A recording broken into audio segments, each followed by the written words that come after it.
আজ আমাকে পাত্রপক্ষ দেখতে আসবে, তাই কাজিনরা আমাকে সাজিয়ে গুছিয়ে রেখে গেছে। আর আমিও সেইভাবেই বসে আছি। শুনেছি পাত্র নাকি আমার বাবার বন্ধুর ছেলে। কোনো এককালে আমার বাবা আর ছেলের বাবা অনেক ভালো বন্ধু ছিল। গ্রামে একই সাথে পড়াশোনা করেছে, কিন্তু ওরা গ্রামের ধনী ফ্যামিলি হয় শহরে গিয়ে টপ বিজনেসম্যানদের মধ্যে নিজেদের নাম লিখেন। আর বাবা গ্রামের টপ কৃষকদের মধ্যে একজন হয়ে পরিচিত হন। কোনো এককালে ওনাদের খুব শখ ছিল যে ওরা একে অপরের বেয়াই হবে, যার কারণে আজ আমাকে এইভাবে বসিয়ে রেখেছে। এর মধ্যে নিতু আমার কাজিন দৌড়ে এসে আমার ঘরে ঢুকলো। আমার পাশে খাটের উপর বসে হাঁপাতে হাঁপাতে উত্তেজিত গলায় বলল, আপু, পাত্রপক্ষ এসে গেছে। এই মাত্র তাদের রাস্তায় দেখে এলাম। জানো আপু, বড় বড় গাড়ি নিয়ে এসেছে। আর ছেলে, তাকে দেখে তো প্রায় বেহুশ হওয়ার অবস্থা আমার।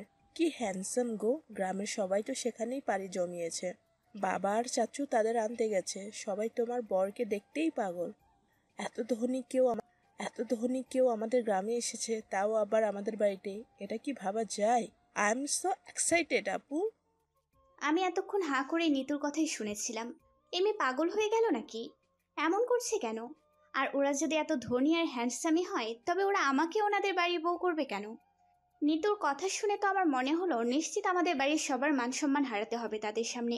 তখনই বাড়ির লোকজনদের কোলাহল শোনা গেল। আপু, ওরা বুঝি চলে এলো? আমি গেলাম ওদের দেখতে, তুমি এখানেই বসে থাকো। বলেই নিতু এক দৌড়ে বাইরে। বাইরের কোলাহল শুনে মনে হচ্ছে তারা বাড়ির ভিতরে ঢুকে পড়েছে। আর এত চেঁচামেচি মনে হচ্ছে পুরো গ্রাম ভেঙে এসেছে। হয়তো কোনো এক এলিয়েন এসেছে, তাকে দেখতেই হবে। না দেখলে চলে না এদের। উফ, এরা পারেও বটে সত্যি। শব্দ শুনে মনে হলো ওদের সবাইকে আমার পাশের ঘরটাতেই বসানো হয়েছে। আসলে টিনের বাড়ি তো, তাই এ ঘর ও ঘরের পার্থক্য শুধুমাত্র একটা টিনের বেড়া। ওরা নিজেদের মধ্যেই কথা বলছে। ওরা কথা বলুক, এর মধ্যে আমি আমার পরিচয়টা দিয়ে দেই। আমি মোনালিকা সুলতানা, সবাই মোনালিকা নামেই ডাকে। আমি ছোট্ট মফস্বল গ্রামের মেয়ে, খুবই সাধারণ মেয়ে। আমার উচ্চতা 5 ফিট 1, আর আমার ওয়েট 60 কেজি। এটাই ভাবছেন তো আমি আমার ওজন কেন বললাম? বললাম কারণ আমি অন্য মেয়েদের মতো না। আমি একটু মোটা। আমি মোটা বলে স্কুল লাইফে অনেক কথাই শুনতে হয়েছিল আমায়। সবার হাসির পাত্রী ছিলাম আমি। তাদের খোঁটা শুনে আমি সিদ্ধান্ত নিয়েছিলাম যে আমি তাদের দেখিয়ে দেব আমি কোনো কিছুতেই তাদের থেকে কম নই। তাই মন দিয়ে পড়াশোনা করেছি।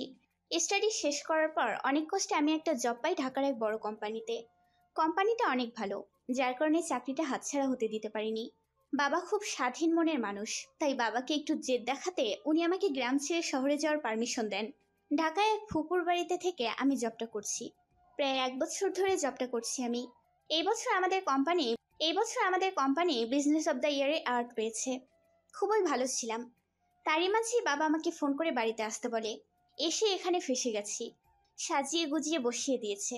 কিছুক্ষণ পর আমার চাচি আর পাশের বাড়ির এক বড় আম্মু এসে আমাকে ওনাদের সামনে নিয়ে গেল। আমাকে একটা চেয়ারে বসতে দেওয়া হলো। আমি মাথা নিচু করে ওনাদের সামনে বসে আছি। আমাদের ঘিরে অনেকেই দাঁড়িয়ে আছে। ওনারা আমাকে একের পর এক প্রশ্ন করছে, আর ওনাদের প্রশ্নে আমার হার্টবিট বাড়ছে। এমন সময় ছেলের বাবা বলে উঠল, আমার ছেলে নিজের তাগিদে 4 বছর কঠোর পরিশ্রম করে খান ইন্ডাস্ট্রিজের চেয়ারম্যান আর এমডি হয়ে নিজের বিজনেস সামলাচ্ছে। এমন দায়িত্ববান ছেলে তোরা খুব কমই পাবি রে রায়হান। আমি ওনার মুখে মুখে খান ইন্ডাস্ট্রিজের নাম শুনে চমকে যাই। খান ইন্ডাস্ট্রিজের এমডি মানে? আমি বিস্ময় ভরা চোখে পাত্রের দিকে তাকালাম। ছেলেকে দেখে আমার চোখ রসগোল্লা হয়ে গেল। 6 ফুট লম্বায়, ফিট বডি, গায়ের রং ফর্সা, আর মুখে চাপদাড়ি। একরাশ বিরক্তি ভাব নিয়ে আমার সামনে বসে থাকা ছেলেটাকে দেখে আমার মুখ থেকে অস্ফুট কণ্ঠে বেরিয়ে এলো, আশিক স্যার। আমার মুখে স্যার ডাক শুনে সবাই আমার দিকে অবাক দৃষ্টিতে তাকালো। আমি সবার দিকে ফ্যালফ্যাল চোখে তাকালাম। মোনালিকা মা, তুমি আশিককে চেনো? অবাক হয়ে প্রশ্ন করলেন স্যারের মা আয়না খান। আমি ওনার দিকে তাকিয়ে মাথা ওপর নিচ করে সায় দিলাম। আশিক, তুই চিনিস মোনালিকাকে? স্যারের বাবা মিরাজ খান স্যারকে উদ্দেশ্য করে বললেন, না, চেনার কি আছে? আমার অফিসের স্টাফকে আমি তো চিনবই, এতে অবাক হওয়ার কি আছে? একরাশ বিরক্তি নিয়ে বললেন স্যার। তোর অফিসের স্টাফ মানে? মোনালিকা তোর কোম্পানিতে জব করে, আর এই কথাটা তুই আমাদের এতক্ষণ বললি না কেন? অবাক হয়ে মিরাজ খান বললেন, বলার প্রয়োজন মনে করিনি, তাই এতক্ষণ বলিনি। তা এটা তো আরো ভালোই হয়েছে। ছেলে মেয়ে দুজন দুজনকে চেনে, এর থেকে ভালো আর কি হতে পারে? কি বলিস রায়হান? মিরাজ খান বাবাকে উদ্দেশ্য করে বলল, হ্যাঁ, সেটাই তো দেখছি। দুইজন দুজনকে চিনলেই ভালো, আমাদের আর কি করা। অবাক হয়ে এই কথাটা বললেন বাবা। ওরা আবার ওদের কথায় মগ্ন হয়ে গেল। বাবা আর মিরাজ আঙ্কেলের কথা শুনে মনে হচ্ছে তারা কতকালের একে অপরের ভালো বন্ধু। কিন্তু আমি আছি আমার জ্বালায়। বিয়েটা যে হবে না এটা আমি নিশ্চিত। বিয়ে নিয়ে আমার কোনো মাথা ব্যথা নেই। আমার সব ব্যথা আমার চাকরিটাকে নিয়ে। এত একটা ভালো চাকরি আমার হাতছাড়া হয়ে যাচ্ছে। বাবা আর কাউকেই পেল না, সরাসরি আমার বসকে আমার সামনে বসিয়ে দিল। এখন কি হবে? লজ্জায় পুরো মাথা হেট হয়ে যাচ্ছে। যাকে বিয়ে করার জন্য মিসেস ওয়াল্টেরা লাইন লাগিয়ে আছে উনি আমায় বিয়ে করবেন? এটা একেবারে ইম্পসিবল। ওনার মুখ দেখে বোঝা যাচ্ছে যে উনি এত কিছুতে কতটা বিরক্তি বোধ করছেন। আচ্ছা, এটা কি শুধু আমিই দেখতে পাচ্ছি? অন্য কারোর চোখে কি ওনার বিরক্তি ভাবটা পড়ছে না? উফ, উনি যদি বিয়েতে না বলে চলে যান, আমার মান সম্মান প্লাস্টিক। কোন মুখে আমি গিয়ে ওনার সামনে দাঁড়াবো? নিজের সম্মান রক্ষাতে চাকরিটাও আমাকে ছাড়তে হবে। চাকরি ছাড়ার কথা মাথায় আসতেই আমার কান্না চলে আসছে। জোরে জোরে কাঁদতে ইচ্ছে হচ্ছে। কিন্তু এরা আমার ভাবনায় জল ঢেলে দিয়ে বিয়েতে রাজি হয়ে বিয়ের ডেট পর্যন্ত ফিক্সড করে চলে গেলেন। এটা কি হলো? আমার যেন বিশ্বাসই হচ্ছে না যে ওরা বিয়েতে রাজি হয়েছে। বিশেষ করে স্যারও তো কিছুই বললেন না। এটা কি হচ্ছে? আমার কেন জানি না মনে হচ্ছে উনি ওনার বাবার চাপে পড়ে বিয়েতে রাজি হয়েছেন। কোনো একটা সুযোগ পেলেই বিয়েটা ক্যান্সেল করতে দেরি করবেন না। অন্যদিকে আমাদের গ্রামের মানুষরা সবসময় সব দিক দিয়ে দুকদম এগিয়ে থাকে। এই বেলাও তাই হলো। পুরো গ্রামে রটে গেল যে আমি শহরে গিয়ে নিজের অফিসের বসকেই ফাঁসিয়ে বিয়ে করছি। না হলে এত বড় ধাঁচের মানুষ আমাকে বিয়ে করতে কেন রাজি হবেন? এই কথা শুনে বাবা আমাকে এক কথায় বলে দিয়েছেন আমি যেন বিয়ের আগে আর অফিসে না যাই। বিয়ের পর ওরা চাইলে জব করবো, নয়তো নয়। আমার কি করার? মন খারাপ করে বাড়িতেই পড়ে রইলাম। আজ 3 দিন ধরে বাড়িতে বসে আছি। কিন্তু বসে বসে না আমি আরো বেশি মোটা হয়ে যাই। কিন্তু কি আর করার? বসে বসে না এখন হানিবানিকে গোলমাল দেখাচ্ছে না, আমার আর কোনো কাজ নেই। আজও বসে বসে হানিবানি দেখছি আর হেসে হেসে গড়িয়ে পড়ছি। ঠিক তখনই আমার ফোন বেজে উঠল। ফোন হাতে নিয়ে দেখি আননোন নাম্বার। কিছু না ভেবেই ফোনটা রিসিভ করলাম। হ্যালো, আসসালামু আলাইকুম, কে বলছেন? আপনি অফিসে আসছেন না কেন, মিস মোনালিকা? গলা শুনে আমি লাফিয়ে উঠলাম। এটা তো স্যারের গলা। স্যার আমাকে ফোন করেছে? ভাবতেই অবাক লাগছে। স্যার, আপনি আপনি আমাকে ফোন করেছেন? কেন, কোনো প্রবলেম আপনার? আপনি অফিসে 3 দিন ধরে আসছেন না, ছুটি নিয়েছিলেন? খিটখিটে গলায় বললেন স্যার। না আসলে স্যার। এটা আপনার মামার বাড়ি, যখন ইচ্ছে হবে আসবেন, আর যখন ইচ্ছে হবে আসবেন না। না মানে স্যার। কালকের মধ্যে আমি আপনাকে অফিসে দেখতে চাই। Got it? Yes sir. সাথে সাথে ওপাশ থেকে ফোনটা কাটার শব্দ পেলাম। আমি অবাক, কারণ স্যার আমাকে নিজে থেকে ফোন করেছে। অফিসের কোনো স্টাফ অফিসে না এলে তাকে স্যারের পিএর অফিসের কন্ট্যাক্ট নাম্বার দিয়ে ফোন করে খবরাখবর নেয়। তাহলে আজ হঠাৎ স্যার আমাকে নিজে থেকে ফোন করলেন কেন? আর আমি যে 3 দিন অফিসে যাইনি এটাও স্যার খেয়াল করেছেন। আচ্ছা, স্যার কি আমাকে কিছু বলতে চান, যার কারণে আমায় উনি এতদিন খুঁজেছেন? কি বলতে চান? বিয়ে ভাঙার কথা? এই কথাটা বললে হয়তো আমি এতটাও অবাক হব না। সে যাই হোক না কেন, এখন আমি বের হলাম বাবার উদ্দেশ্যে। বাবাকে এই সুখবরটা দিতে হবে তো। বাবাকে অনেক বুঝিয়ে রাতের গাড়িতেই ঢাকা চলে এলাম। সকাল 7টায় বাস কমলাতলি এসে থামলো। আমি বাস স্ট্যান্ড থেকে সোজা অফিসের দিকে রওনা হলাম, কারণ এখন ফুপুর বাড়ি যাওয়ার সময় নেই। অফিসে দেরি হয়ে যাবে। আর ভাববেন না যে সারা রাত জার্নি করে এখন কিভাবে অফিস করব। আমার সমস্যা হবে না, কারণ আমি বাসেও আরামে ঘুমিয়েছি। বাস স্ট্যান্ড থেকে অফিসে পৌঁছাতে 1 ঘন্টা সময় লাগলো। আমি অফিসে এসে আমার কেবিনে ব্যাগ রেখে সোজা ওয়াশরুমে চলে গেলাম। ওখান থেকে ফ্রেশ হয়ে এসে ক্যান্টিনে গিয়ে কিছু খেয়ে এসে স্যারের সাথে দেখা করতে গেলাম। উনি আমায় অফিসে ছুটি না নিয়ে আসার জন্য কয়েকটা কড়া কথা শুনিয়ে দিলেন। আর আমার মাসিক বেতন থেকে মাইনে কাটা হলো। আমি ভেবেছিলাম স্যার হয়তো আমাকে বিয়ে নিয়ে কিছু একটা বলবেন, কিন্তু কিছুতেই কিছু না, উল্টো আমাকে 2-1টা কথা শুনিয়ে দিলেন। ধুর, আমি মুখ ফুলিয়ে ওখান থেকে এসে নিজের কাজে মন দিলাম। সারাদিন কাজে বিজি ছিলাম। 3 দিনের চাপ একদিনেই পড়ে গেল। এসব নিয়ে ভাবার সময়ই পেলাম না। অফিস আওয়ার শেষে আমি সব কাগজপত্র গুছিয়ে রেখে আমার ব্যাগ নিয়ে অফিস থেকে বেরিয়ে এলাম।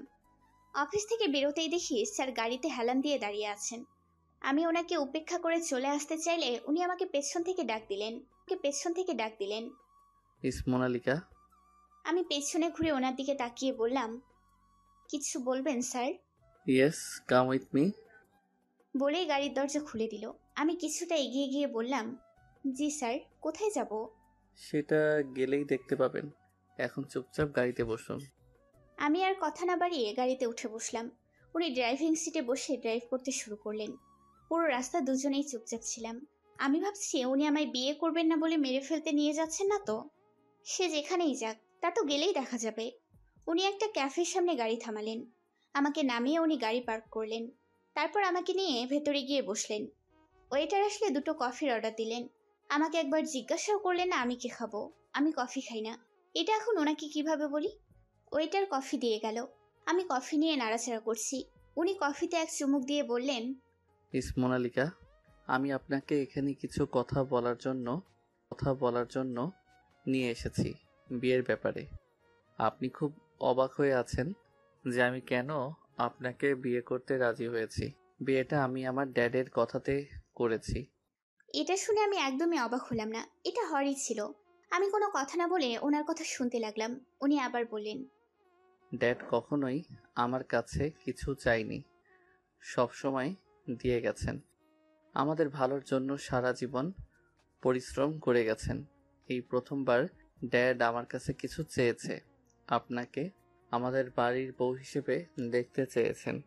বাবাকে আমি না বলতে পারিনি, তাই আমি বিয়েটা করছি। কিন্তু আমি কখনোই আপনাকে স্ত্রী হিসেবে মানতে পারবো না। এটার কারণ নিশ্চয়ই আপনার অজানা নয়। এই বিয়েতে সমাজের সামনে আমরা স্বামী স্ত্রী হলেও আপনার আর আমার মাঝের সম্পর্ক শুধু একজন পরিচিত মানুষ হয়েই থাকবে। আপনি বুঝতে পারছেন তো আমি কি বলছি? আমি আপনাকে স্ত্রীর অধিকার দিতে পারবো না। তাছাড়া আপনার অন্য কোনো অভাব থাকবে না। আপনি আপনার ইচ্ছে মতো চলাফেরা করতে পারেন।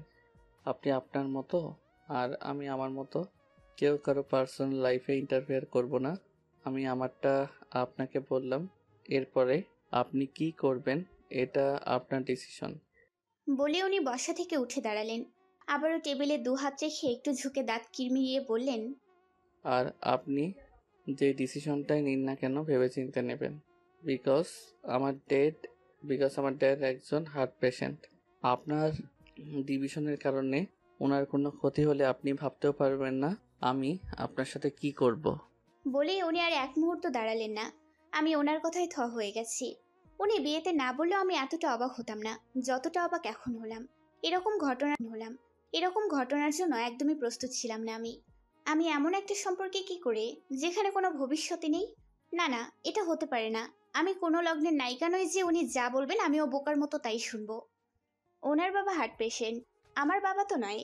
তাই আমি আমার বাবাকে নিয়ে বিয়ে ভাঙার কথা বলতেই পারি। যেই ভাবা সেই কাজ। ফোন বের করে বাবাকে ফোন লাগালাম। কিছুক্ষণ রিং হয়ে বাবা ফোন ধরলো। হ্যালো বাবা। হ্যাঁ বল মোনালিকা, ওখানে ভালো মতো পৌঁছে গিয়েছিস তো? হ্যাঁ বাবা। বাবা, আমার একটা কথা বলার ছিল।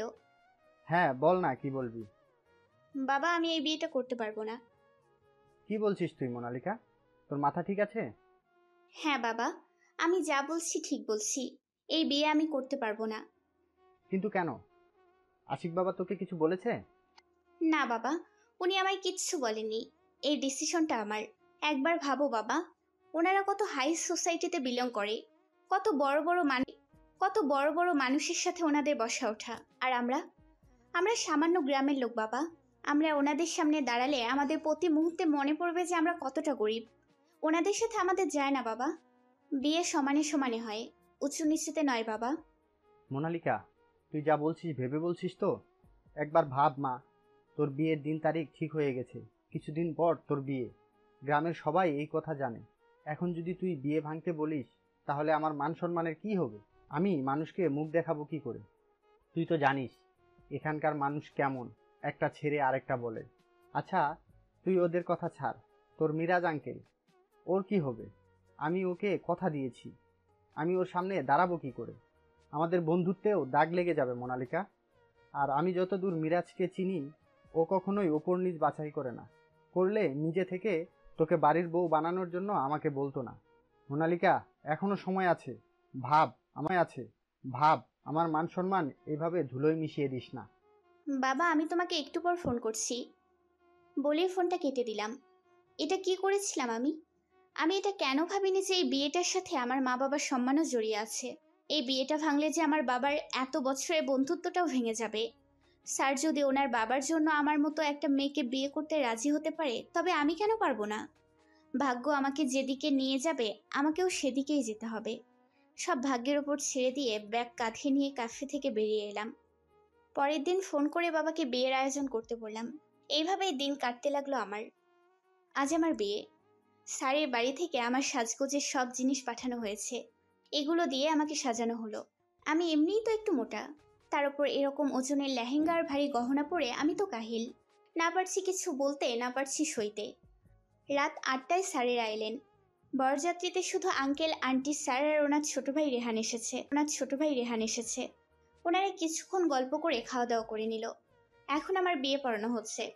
কবুল বলার সময় অনেক ধরনের চিন্তাভাবনা মাথায় জেঁকে বসেছিল। সবটাকে ছুঁড়ে ফেলে কবুল বললাম। রেজিস্ট্রির খাতায় সাইন করার সময় দেখলাম স্যার সাইন করে দিয়েছেন। এবার আমার পালা। কাঁপা কাঁপা হাতে সাইন করলাম। আমাদের বিয়ে সম্পূর্ণ হলো। আমি সম্পূর্ণভাবে ওনার স্ত্রী হলাম। অনেক দূরের রাস্তাতে বিয়ে পড়ানোর শেষেই বিদায় নিতে হলো। বিদায়ের সময় সবাইকে ছেড়ে আসতে অনেক কষ্ট হচ্ছিল, বুক ফেটে যাচ্ছিল। বরযাত্রীতে দুটো গাড়ি এসেছে। একটাতে আমার শ্বশুর শাশুড়ি আর দেবর বসেছে, অন্যটাতে আমি আর উনি বসেছি। খুব কান্না পাচ্ছে। আমি এমন একটা জীবনের দিকে এগোচ্ছি যার কোনো ভবিষ্যৎ নেই। যার হাত ধরে যাচ্ছি সে যে কোনো সময় মাঝপথে আমার হাত ছেড়ে দিতে পারে। তখন কি করব আমি? এই যে এখন কাঁদছি, এখন তো আমার কেউ নেই যে আমার মাথায় হাত রেখে আমায় সান্ত্বনা দেবে। আপন সবাইকে যে পেছনে ফেলে চলে যাচ্ছি। আর যাকে আপন ভেবে যাচ্ছি সেও তো আমার সবচেয়ে বড় পর। আর ভাবতে হলো না, কারণ উনি আমার দিকে একটা টিস্যু এগিয়ে দিলেন। আমি ওনার দিকে একবার ছলছল চোখে তাকিয়ে টিস্যুটা হাতে নিলাম। না, যতটাও খারাপ ভেবেছিলাম ততটাও খারাপ নয়। গাড়িতে কাঁদতে কাঁদতে কখন যে ঘুমিয়ে পড়েছি বুঝতে পারিনি। ভোরে যখন ঘুম ভাঙলো তখন কারোর ডাক শুনতে পেলাম। পাশে তাকিয়ে দেখি উনি নেই। গাড়ির জানালার কাছে এসে আমার শাশুড়ি মা আমায় ডাকছেন। আমি ওনার কথায় সায় দিয়ে গাড়ি থেকে নামলাম। উনি আমায় নিয়ে সামনে এগোতে লাগলেন। আমি সামনের দিকে তাকাতেই অবাক। এ তো এক রাজপ্রাসাদের থেকে কম নয়। এত বড় বাড়ি এই প্রথম দেখলাম আমি। আর বাড়ি এত সুন্দর করে সাজিয়েছে যে আমি দেখে হা হয়ে গেছি। মা আমাকে নিয়ে বাড়ির ভেতরে গেলেন। ভেতরে গিয়ে আমি আরো অবাক। মনে হয় আমি কোনো স্বপ্নপুরীতে আছি। এত সুন্দর করে ডেকোরেট করা হয়েছে। আর বাড়ি ভর্তি লোকজন। এরা কেউ বরযাত্রী যায়নি, কারণ অনেক দূরের রাস্তা। আমাদের দেখেই সবাই এগিয়ে এলো। আমি আর চোখে দেখলাম স্যার সোফার ওপর বসে আছেন। আমাকেও সেখানে নিয়ে গিয়ে বসানো হলো। এরই মধ্যে ওনারা আমাদের ঘিরে ধরলো। নানা ধরনের কথা বলতে লাগলো। বিয়ের বাকি নিয়মগুলো পালন করতে করতে প্রায় সকাল হয়ে গেছে। সব নিয়ম শেষে উনি উঠে চলে গেলেন। যাওয়ার সময় ওনার রুমে ব্রেকফাস্ট পাঠিয়ে দিতে বললেন। অন্যদিকে আমাকে ওনার কাজিনরা সবাই ঘিরে রেখেছে। কথা বলছে, হাসাহাসি করছে। আমিও কখনো কখনো ওদের সাথে তাল মেলালাম। ওদের কথায় বুঝতে পারলাম ওরা সবাই স্যারকে কত ভয় পায়। প্রায় 8টা বাজে। তখন স্যার ওপর থেকে নিচে এসে বললেন, মম, আমি অফিসে যাচ্ছি। ওনার কথা শুনে সবাই হা করে ওনার দিকে তাকালো। মা অবাক হয়ে বললেন, অফিসে যাবি মানে? কালই তোর বিয়ে হলো আর আজ তুই নতুন বউকে একা রেখে অফিসে যাবি? বাবা সোফায় বসতে বসতে বললেন, আহা, বাধা দিচ্ছ কেন? যাক না অফিসে। বিয়ে হয়েছে তো কি হয়েছে? বউ তো আর পালিয়ে যাবে না। এমনি কাল অফিসে যায়নি, অনেক কাজ পড়ে আছে হয়তো। আজও অফিসে না গেলে তো ওর উপর অনেক চাপ পড়ে যাবে। আর এমনিতেই এখানে তো আর কোনো কাজ নেই। ও বাড়িতে থাকলেও দেখবে ল্যাপটপ নিয়ে ঘরে বসে পড়েছে। তার থেকে বরং ও অফিসেই যাক, বিকেলের ফাংশন অ্যাটেন্ড করবে। সেটাই কর। বাপ ছেলে দুজনেই এক। বাবাও তো আর কম নয়। নিজের বাসর রাতে অফিসে মিটিং করতে চলে গেছিলেন, তার ছেলে আবার কেমন হবে? মায়ের এই কথা শুনে সবাই উচ্চস্বরে হাসতে লাগলো। রেহান হাসতে হাসতে বলল, মা, তুমি একদম চিন্তা করো না। আমি কিন্তু মোটেও বাবার মতো হইনি। আমি বিয়ে করলে পরপর 1 মাস আমি কোনো কাজ ঘুরেও দেখবো না, প্রমিস। বলে আবার হাসতে লাগলো। আমিও হাসছি, শুধু একজন ছাড়া। ও গড, তোমরা এসব নাটক বন্ধ করবে। আমি অফিসে গেলাম, বিকেলে ফিরবো। বলেই চলে গেলেন উনি। আর আমি ওনার যাওয়া দেখতে লাগলাম। কিছুক্ষণ পর সবাই মিলে আমাকে ওনার ঘরে নিয়ে গেল। ওনার ঘর দেখে এবার আমার জ্ঞান হারানোর পালা। আমাদের এই গ্রামের বাড়ির 3টে ঘর মিলেও হয়তো এই ঘরের সমান হবে না। আর সব থেকে বড় ঘর, কত সুন্দর করে সাজানো। এসব কিছু বাদ দিয়ে আমার চোখ আটকে গেল বারান্দার দিকটায়। ঘর থেকে বারান্দাটা ভালোই দেখা যাচ্ছে। থাই গ্লাস ভেদ করে বারান্দার সৌন্দর্য সবটাই পরিষ্কার দেখতে পাচ্ছি। ওরা সবাই আমাকে ফ্রেশ হতে বলে চলে গেল। ফ্রেশ হতে বলল, কিন্তু পরবো কি আমি? কাপড় তো কিছুই আনা হয়নি। সামনে আলমারি দেখে আমি কিছু না ভেবেই আলমারি খুললাম। খুলে এবার আমার হা হওয়ার পালা। এই অর্ধেক শহরের কাপড় এখানে রাখা। শাড়ি, কামিজ, গোলজামা সব ধরনের কাপড় রাখা এখানে। আমি ওখান থেকে একটা লাল রঙের শাড়ি নিয়ে ওয়াশরুমে ঢুকে পড়লাম। একেবারে গোসল করে বেরিয়ে এলাম। দেখি মা দাঁড়িয়ে আছে। মোনালিকা মা, কাপড় পছন্দ হয়েছে তো তোমার? জি মা, না পছন্দ হওয়ার কি আছে? সবগুলোই আমি পছন্দ করেছি। আচ্ছা ঠিক আছে, তোমার নিশ্চয়ই খিদে পেয়েছে। খাবার এনেছি, খেয়ে নাও কেমন? আমার বাইরে অনেক কাজ পড়ে আছে গো, আমি গেলাম, তুমি খেয়ে নিও। বলেই মা চলে গেলেন। আমি রুমের চারদিক ভালো করে দেখে বিছানায় গিয়ে শুয়ে পড়লাম। খিদে নেই তাই না খেয়ে শুয়ে পড়েছি। শুয়ে থাকতে থাকতে কখন যে ঘুমিয়ে গেছি খেয়ালই নেই। ঘুমের ঘরে মনে হলো কেউ আমার সামনে এসে দাঁড়ালো। চোখ খুলে দেখি মা অগ্নিমূর্তি হয়ে দাঁড়িয়ে আছে। আমি মাকে দেখে শোয়া থেকে উঠে বসলাম। মা আপনি? হ্যাঁ আমি। তুমি কি গো মোনালিকা, তোমাকে আমি সেই কখন খাবার দিয়ে গেছি, আর তুমি না খেয়েই শুয়ে পড়েছো? মা আসলে আমার খিদে ছিল না তাই। থাক আর বলতে হবে না, আমারই ভুল ছিল। তুমি যাও, গিয়ে ফ্রেশ হয়ে এসো। না মা আসলে। বললাম না যাও। মায়ের কথা শুনে আমি বাধ্য মেয়ের মতো গিয়ে ফ্রেশ হয়ে এলাম। মা আমাকে বিছানায় বসতে বলল। আমিও চুপচাপ বসে পড়লাম। তারপর মা নিজের হাতে ভাত মেখে আমায় খাইয়ে দিতে লাগলো। মায়ের এই ভালোবাসা দেখে আমার চোখ ছলছল করে উঠল। এক মাকে ছেড়ে এসে আরেক মাকে পেয়েছি। খাইয়ে দিতে দিতে মা কথা বলা শুরু করলো। কথা বলতে বলতে এক সময় বলল, আমার ছেলেটা একটু চুপচাপ থাকে ঠিকই, কিন্তু দেখো ও তোমাকে অনেক ভালোবাসবে। আমার ছেলের মতো ছেলে লাখে একটা পাওয়া যায়। ওকে নিজের ভালোবাসা দিয়ে আঁকড়ে রেখো মা, দেখবে তোমাদের সংসার সুখের সাগরে ভাসবে। আমি ওনার দিকে তাকিয়ে একটা সৌজন্যমূলক হাসি দিলাম। মা কত সরল মনের তা ওনার কথার মাধ্যমেই বোঝা যায়। মা ওনাকে ভালোবাসার কথা বলছেন, কিন্তু মা তো জানে না ওনার ছেলে বিয়ের আগেই ওনাকে না ভালোবাসার ডিল করে এসেছে আমার সাথে।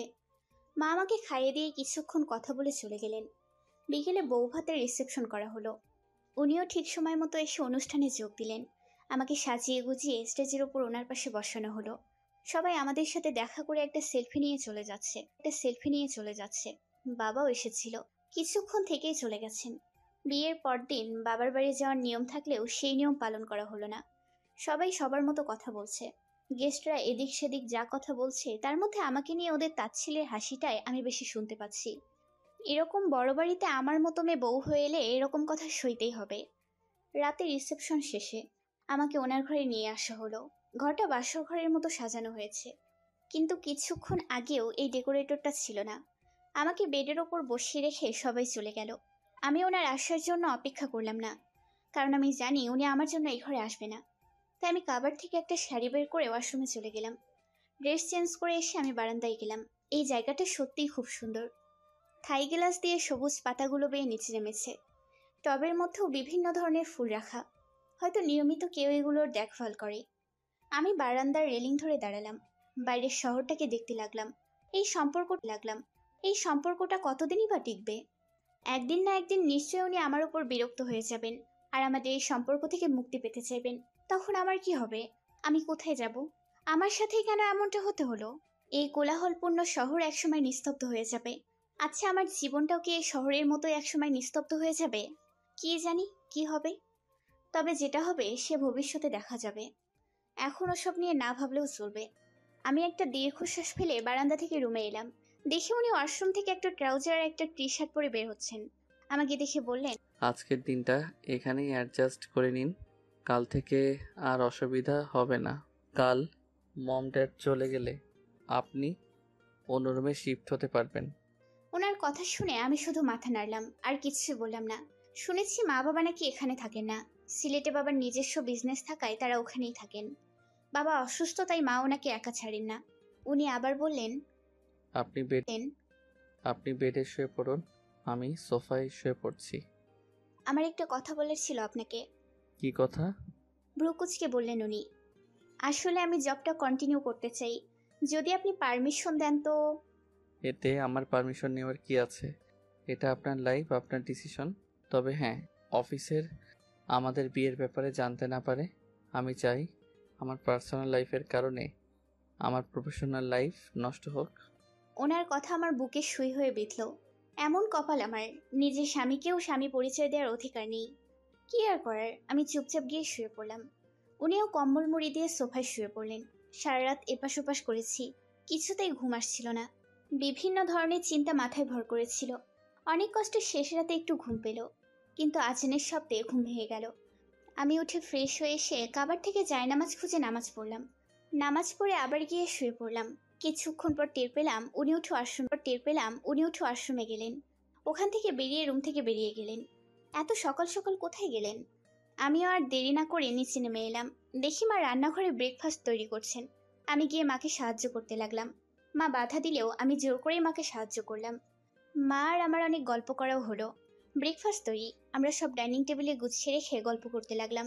প্রায় 7টার দিক দেখি স্যার বাড়ি ফিরলেন। ওনার ড্রেস দেখে মনে হচ্ছে উনি জগিংয়ে গেছিলেন। ওনাকে আসতে দেখে মা রান্নাঘর থেকে গ্রিন টি এনে আমার হাতে দিয়ে ওনাকে দিয়ে আসতে বললেন। উনি জগিংয়ের পর গ্রিন টি খেতে পছন্দ করেন। আমি মায়ের হাত থেকে কাপ নিয়ে সোজা রুমে আসি। রুমে এসে দেখি কেউ নেই, হয়তো ওয়াশরুমে। তাই আমি গ্রিন টি টেবিলের ওপর রেখেই চলে এলাম। কিছুক্ষণ পর বাবা রেহান এসে ডাইনিং টেবিলে বসলো। তার কিছুক্ষণ পর উনিও চলে এলেন। সবাই একসাথে ব্রেকফাস্ট করলাম। ব্রেকফাস্ট শেষে সবাই সবার রুমে চলে গেলেন। আমি মাকে টেবিল গোছাতে হেল্প করতে লাগলাম। দেখে উনি রেডি হয়ে অফিসে চলে গেলেন। আর আমি মা বাবা রেহানের সাথে সময় কাটালাম। ওদের সাথে সময়টা ভালোই কাটলো। রেহান তো আমায় নিজের বড় বোন মেনেই নিয়েছে। বিকেলে স্যার বাড়ি ফিরলে মা বাবা রেহান সবাই সিলেটে যাওয়ার জন্য বেরিয়ে পড়লো। রেহান সিলেটের এক হোস্টেলে থেকে পড়াশোনা করে। আমি মাকে থাকতে বললেও উনি বললেন বাবার নাকি একটা কাজ পড়ে গেছে, তাই ওনাদের যেতেই হবে। স্যার ওনাদের এগিয়ে দিয়ে এলো। আমি ততক্ষণে বাড়িটা ঘুরে দেখতে লাগলাম।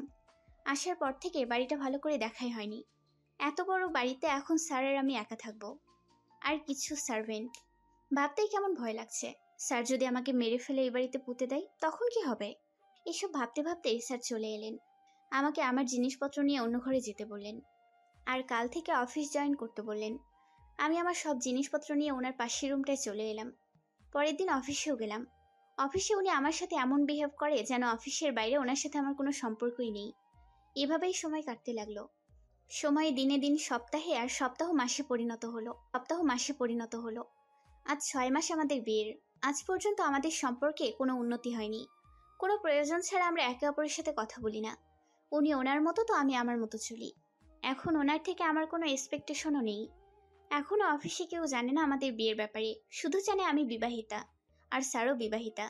এর বেশি কেউ কিচ্ছু জানে না। এত মাসে বদলেছে তো শুধু একটা জিনিস, সেটা হলো আমি এখন আর ওনার অফিসের সামান্য স্টাফ নই, আমি ওনার পিএ। এটা অবশ্য বাবার কেরামতি। বাবার জোড়াজুড়িতেই উনি আমাকে ওনার পিএর পারমিশনটা দেন। তাও আমাকে আগে আমার যোগ্যতা প্রমাণ করতে হয়েছে তারপর। এখন সবসময় আমাকে ওনার আগে পিছিয়ে ঘুরতে হয়, যেমন এখন ঘুরছি। উনি কনফারেন্স রুম থেকে মিটিং শেষ করে নিজের কেবিনে যাচ্ছেন, আর আমি ওনার পিছু পিছু ফাইল আর কলম নিয়ে। উনি কেবিনে গিয়ে নিজের চেয়ারে বসতে বসতে বললেন, মিসেস মোনালিকা হিলির যে প্রজেক্টের ফাইলটা আপনার কাছে আছে, ওটা ভালো করে চেক করে আমাকে দিয়ে যান। Okay sir. আর কানাডার যে ক্লায়েন্টসরা এসেছে তাদের সাথে আজ 6টায় মিটিং ফিক্স করুন। Okay sir. বলেই চলে আসতে যাব, তখনই স্যার আবার ডাকলেন। মিসেস মোনালিকা। আমি ঘুরে দাঁড়ালাম। Yes sir. মিস্টার প্রদীপকে আমার কেবিনে আসতে বলুন। Okay sir. বলেই চলে আসবো, আবার স্যারের ডাক পড়লো। মিসেস মোনালিকা, আমার মনে হয় আপনার এখান থেকে যাওয়ার একটু বেশি তাড়া। আমি দাঁড়িয়ে পড়লাম। কই না তো স্যার। তবে এত তাড়া করে কোথায় যাচ্ছেন? আমি কি আপনাকে যেতে বলেছি? না না না তো স্যার, আসলে। আমার জন্য 1 কাপ কফি নিয়ে আসুন। Okay sir. আর কিছু? এবার স্যার আমার দিকে তাকালেন। No, Mrs Monalika. আমি ওনার কেবিন থেকে বেরিয়ে এলাম। উফ, হাঁপ ছেড়ে বাঁচলাম। না জানি কেন ওনার কেবিনে থাকলে আমার দম বন্ধ হয়ে আসে। আমি স্বস্তির নিঃশ্বাস নিয়ে কফি আনতে গেলাম। যাওয়ার আগে প্রদীপ স্যারকে স্যারের কেবিনে যেতে বললাম। প্রদীপ স্যার স্যারের ম্যানেজার। আমি কফি এনে স্যারকে দিয়ে কেবিন থেকে বেরিয়ে আমার কেবিনে ঢুকলাম। কানাডার ক্লায়েন্টসদের ইমেইল করে মিটিংয়ের সময় জানিয়ে দিলাম। এরপর হিলির ফাইল খুঁজে নিয়ে ওটাতে চোখ বুজতে লাগলাম। কিছুক্ষণ পর একটা ইমেইলের রিপ্লাই এলো। আমি ওটা স্যারের অ্যাকাউন্টে সেন্ড করে দিলাম। আবার ফাইলে চোখ দিলাম। এমন সময় কেউ আমার দরজায় নক করলো। May I come in madam? আমি না দেখে বললাম, কামিন। আমি কি এখানে বসতে পারি ম্যাডাম? এবার আমি মাথা উপরে তুলে বললাম, নিলয় তুমি মাথা বন্ধ করবে? বারে, আমি আবার কি করলাম? ম্যাডাম কাজে এতটাই বিজি যে আমার দিকে তাকানোর সময়ই নেই। তেমন কিছুই না, আমি জাস্ট ফাইলটা দেখছিলাম। ওহ মোনালিকা, সবসময় কাজ কাজ করো কেন? একটু আমাকেও সময় দাও, আমাকেও একটু ফ্লার্ট করার সময় দাও। আচ্ছা নিলয় বাবু, এখন তাহলে আমায় ফ্ল্যাট করতে এসেছেন? ধরে নিতে পারো সেটাই। তো এখন যদি আপনি আমাকে ফ্ল্যাট করেন, তবে আপনার এই টিনা মিনা রিনা এসবের কি হবে? ওরা তো সবাই আছেই, ওরা আমার গার্লফ্রেন্ড বলে কথা।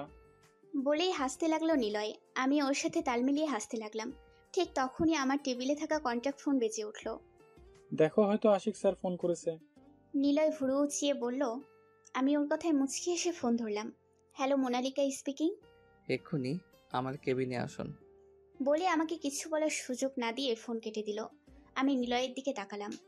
নিশ্চয়ই স্যার তোমাকে নিজের কেবিনে ডাকছে, রাইট? আমি মাথা ঝাঁকালাম। আমি জানতাম এরকমই কিছু একটা হবে। আমি যখনই তোমার সাথে একটু কথা বলতে আসি অমনি স্যারের ডাক পড়ে। আমি নিশ্চিত আশিক স্যার আমার কোনো শত্রু ছিল, তাই এরকমটা করে। তবে চিন্তা করো না, আমিও আজ আটঘাট বেঁধেই মাঠে নেমেছি। আজ তো তোমার সাথে কথা বলেই এখান থেকে নড়বো, নইলে এক পাও কোথাও যাচ্ছি না। আমার সব কাজ শেষ, আর অফিস আওয়ারও শেষ হতে চললো। তুমি শুনে এসো স্যার কি বলে, তারপর এখানে বসে গল্প করব। তাড়াতাড়ি এসো কিন্তু, আমি অপেক্ষা করব। আজ আমি স্যারকে হার মানাবই। নিলয়ের কথা শুনে আমি অবাক। কি বলছো এসব? কি হলো, দাঁড়িয়ে আসো কেন ওভাবে? যাও, আমি এখানে ওয়েট করছি তোমার জন্য, জলদি এসো। আমিও বেরিয়ে পড়লাম স্যারের কেবিনের উদ্দেশ্যে। নিলয় আমার কলিগ, একসাথে কাজ করলেও আগে কখনো আমাদের কথা হয়নি। আজ 3 মাস হলো আমাদের বন্ধুত্ব হয়েছে। নিলয় খুব মজার মানুষ, ভালোই লাগে তার কথাগুলো। আমি স্যারের কেবিনে নক করলাম। May I come in sir? Come in. ল্যাপটপে চোখ রেখে বললেন উনি। আমি ভেতরে গেলে উনি বললেন, আপনাকে যে কাজটা দিয়েছিলাম ওটা হয়ে গেছে? না স্যার, আর অল্প কিছু কাজ বাকি আছে। বাকি আছে মানে কি? এটা কি অফিস নাকি আপনার ডেটিং প্লেস যে আপনি কাজ না করে ডেট করছেন? স্যার ঝাঁঝিয়ে বলে উঠলেন কথাগুলো। আমি ভয়ে কুঁকড়ে গেলাম। সরি স্যার, আমি এক্ষুনি ফাইলগুলো কমপ্লিট করছি বলে চলে আসবো, তখন উনি বলে উঠলেন। স্টপ। স্টপ। ওনার কথায় আমি ওখানেই দাঁড়িয়ে পড়ি। বাইরে কোথায় যাচ্ছেন? এখানে বসে নিজের কাজ কমপ্লিট করুন। বলেই স্যার উঠে দাঁড়ালেন। আমি ওনার দিকে তাকিয়ে বললাম, কিন্তু স্যার ফাইলটা তো আমার কেবিনে। আমাকে কি আপনার অন্ধ মনে হয়? না স্যার, তা কেন হবে? স্যার তাক থেকে একটা ফাইল বের করে আমার দিকে ছুঁড়ে মেরে বললেন, এই ফাইলটা কমপ্লিট করুন। অফিস আওয়ার শেষ হওয়ার আগে এই ফাইলটা আমার কমপ্লিট চাই। আমি ফাইলটা হাতে নিয়ে চুপচাপ গিয়ে সোফায় বসে পড়লাম। ইস, নিলয় হয়তো এখনো আমার জন্য অপেক্ষা করছে। ফোনটাও তো নিয়ে আসলাম না যে একটা টেক্সট করে বলে দেবো যে আমি যেতে পারবো না, যেন ও আমার জন্য অপেক্ষা না করে। উফ, বেচারা নিলয় না জানি কি করছে। আমি ফাইলের কাজ শেষ করে হাত ঘড়ির দিকে তাকিয়ে দেখলাম 5টা বাজে। 6টায় স্যারের সাথে মিটিংয়ে যেতে হবে ভাবতেই সামনে স্যারের টেবিলের দিকে তাকালাম। এ কি, স্যার কোথায়? স্যার কি তবে মিটিংয়ের উদ্দেশ্যে বেরিয়ে পড়েছে? ইস ইস, ফাইলের দিকে মন দিতে গিয়ে মিটিংয়ের কথা মন থেকে বেরিয়ে গেছিল। দেরি হলে স্যার আমার 12টা বাজাবে। আমি তাড়াতাড়ি ফাইল স্যারের টেবিলে রেখে কেবিন থেকে বেরিয়ে নিজের কেবিনে গেলাম। ওখান থেকে আমার ব্যাগ নিয়েই অফিস থেকে বেরিয়ে এলাম। বাইরে বেরিয়ে দেখি স্যার গাড়ির সাথে হেলান দিয়ে দাঁড়িয়ে আছে, হয়তো আমার জন্য অপেক্ষা করছিলেন। আমাকে দেখিয়ে গিয়ে গাড়িতে বসলেন। আমিও চুপচাপ গিয়ে গাড়িতে বসে পড়লাম। স্যার একটা রেস্টুরেন্টের সামনে গাড়ি থামালেন। আমিও ওখানেই নেমে পড়ি। স্যার গাড়ি পার্ক করে এলে ওনার সাথে ভেতরে যাই। দেখি ক্লায়েন্টরা এসে গেছেন। স্যার ওদের সাথে হাত মিলিয়ে সৌজন্যমূলক কথা বলে মিটিং শুরু করলেন। কখনো কখনো আমিও স্যারের সাথে তাল মিলিয়ে প্রজেক্ট বিষয়ে ওনাদের কিছু বুঝিয়ে দিলাম। মিটিং শেষ করতে প্রায় 8টা বেজে গেল। আমরা ওখান থেকেই ডিনার করে বেরোলাম। আমি রেস্টুরেন্টের বাইরে এসে দাঁড়ালাম। স্যার গাড়ি আনতে গেলেন। এরই মাঝে হঠাৎ করে কোথায় থেকে নিলয় এসে আমার সামনে দাঁড়ালো। ম্যাডাম এখানে কি করছেন? স্যারের সাথে মিটিংয়ে এসেছি। তুমি? এটা কি তুমি ঠিক করলে মোনালিকা? কেন, আমি আবার কি করলাম? আমি তোমার জন্য কতক্ষণ ধরে ওয়েট করেছিলাম তোমার কেবিনে, কিন্তু তোমার আসার কোনো নামগন্ধই ছিল না। I am so sorry Niloy, সত্যি বলছি, কাজে আটকে গিয়েছিলাম। সেটাই, তুমি কাজে আটকে গেছিলে। তুমি জানো আমি তোমার জন্য কতক্ষণ অপেক্ষা করছিলাম। পরে যদি রিনা ফোন করে দেখা করার জন্য জোর না করতো, তো আমি ওখানেই বসে থাকতাম। বসে তো আর থাকুনি, তাহলে এত প্যাচেলের মানে কি? কি বলছো তুমি মোনালিকা? প্রায় 1 ঘন্টা ধরে বসেছিলাম আমি। যখন দেখছি আমি আসছি না, তো এতক্ষণ অপেক্ষা করার তো কোনো মানে হয় না। বাই দ্য ওয়ে, তুমি এখানে কি করছো? ডিনার করতে এসেছি। একা একাই? এই নীলই কখনো কোথাও একা একা গেছে? হুম। তো আজ কে এসেছে? রিনা মিনা টিনা? শিলা। শিলা আবার কে? নিউ পটাচ্ছে। আর যদি পড়ে যায় তো কাল তোমার লাঞ্চ আমার পক্ষ থেকে। Wow great. তো তোমার শিলা কোথায়? এদিকেই কোথাও একটা ফোনে কথা বলছে। ও, আমি দেখলাম স্যার গাড়ি নিয়ে আসছে, তাই নিলয়কে বললাম, okay Niloy, bye now, all the best for dinner. Thanks, bye. নিলয়ের থেকে বিদায় নিয়ে আমি রাস্তার ধারে এসে দাঁড়ালাম। কিন্তু এ কি, স্যারের গাড়ি আমাকে ক্রস করে চলে গেল। এটা কি হলো? আমাকে ছেড়ে গেলেন উনি? উনি আমাকে এই রাতে একা কি করে ছাড়লেন? এখন আমায় একা একা বাড়ি ফিরতে হবে। আমি একটা ট্যাক্সি ভাড়া করলাম। সত্যি আমার খুব রাগ হচ্ছে। যখন নিয়ে যাবেন না, তখন নিয়ে এলেন কেন? একা একাই তো আসতে পারতাম। আর এমনিতে ওনার গাড়িতে চড়ার আমার কোনো শখ নেই। এই মিটিংয়ে আসতে যাতে, সেজন্য তো উনি নিজেই আমাকে ওনার সাথে যেতে বলেন, আবার নিয়েও আসেন। তবে আজ কি হলো যে আমাকে ছেড়েই চলে এলেন? গেছে যাক, তাতে আমার কি। এমনিতে ওনার আমার কোনো এক্সপেকটেশন নেই। উনি কি করে না করে সেটা ওনার ব্যাপার।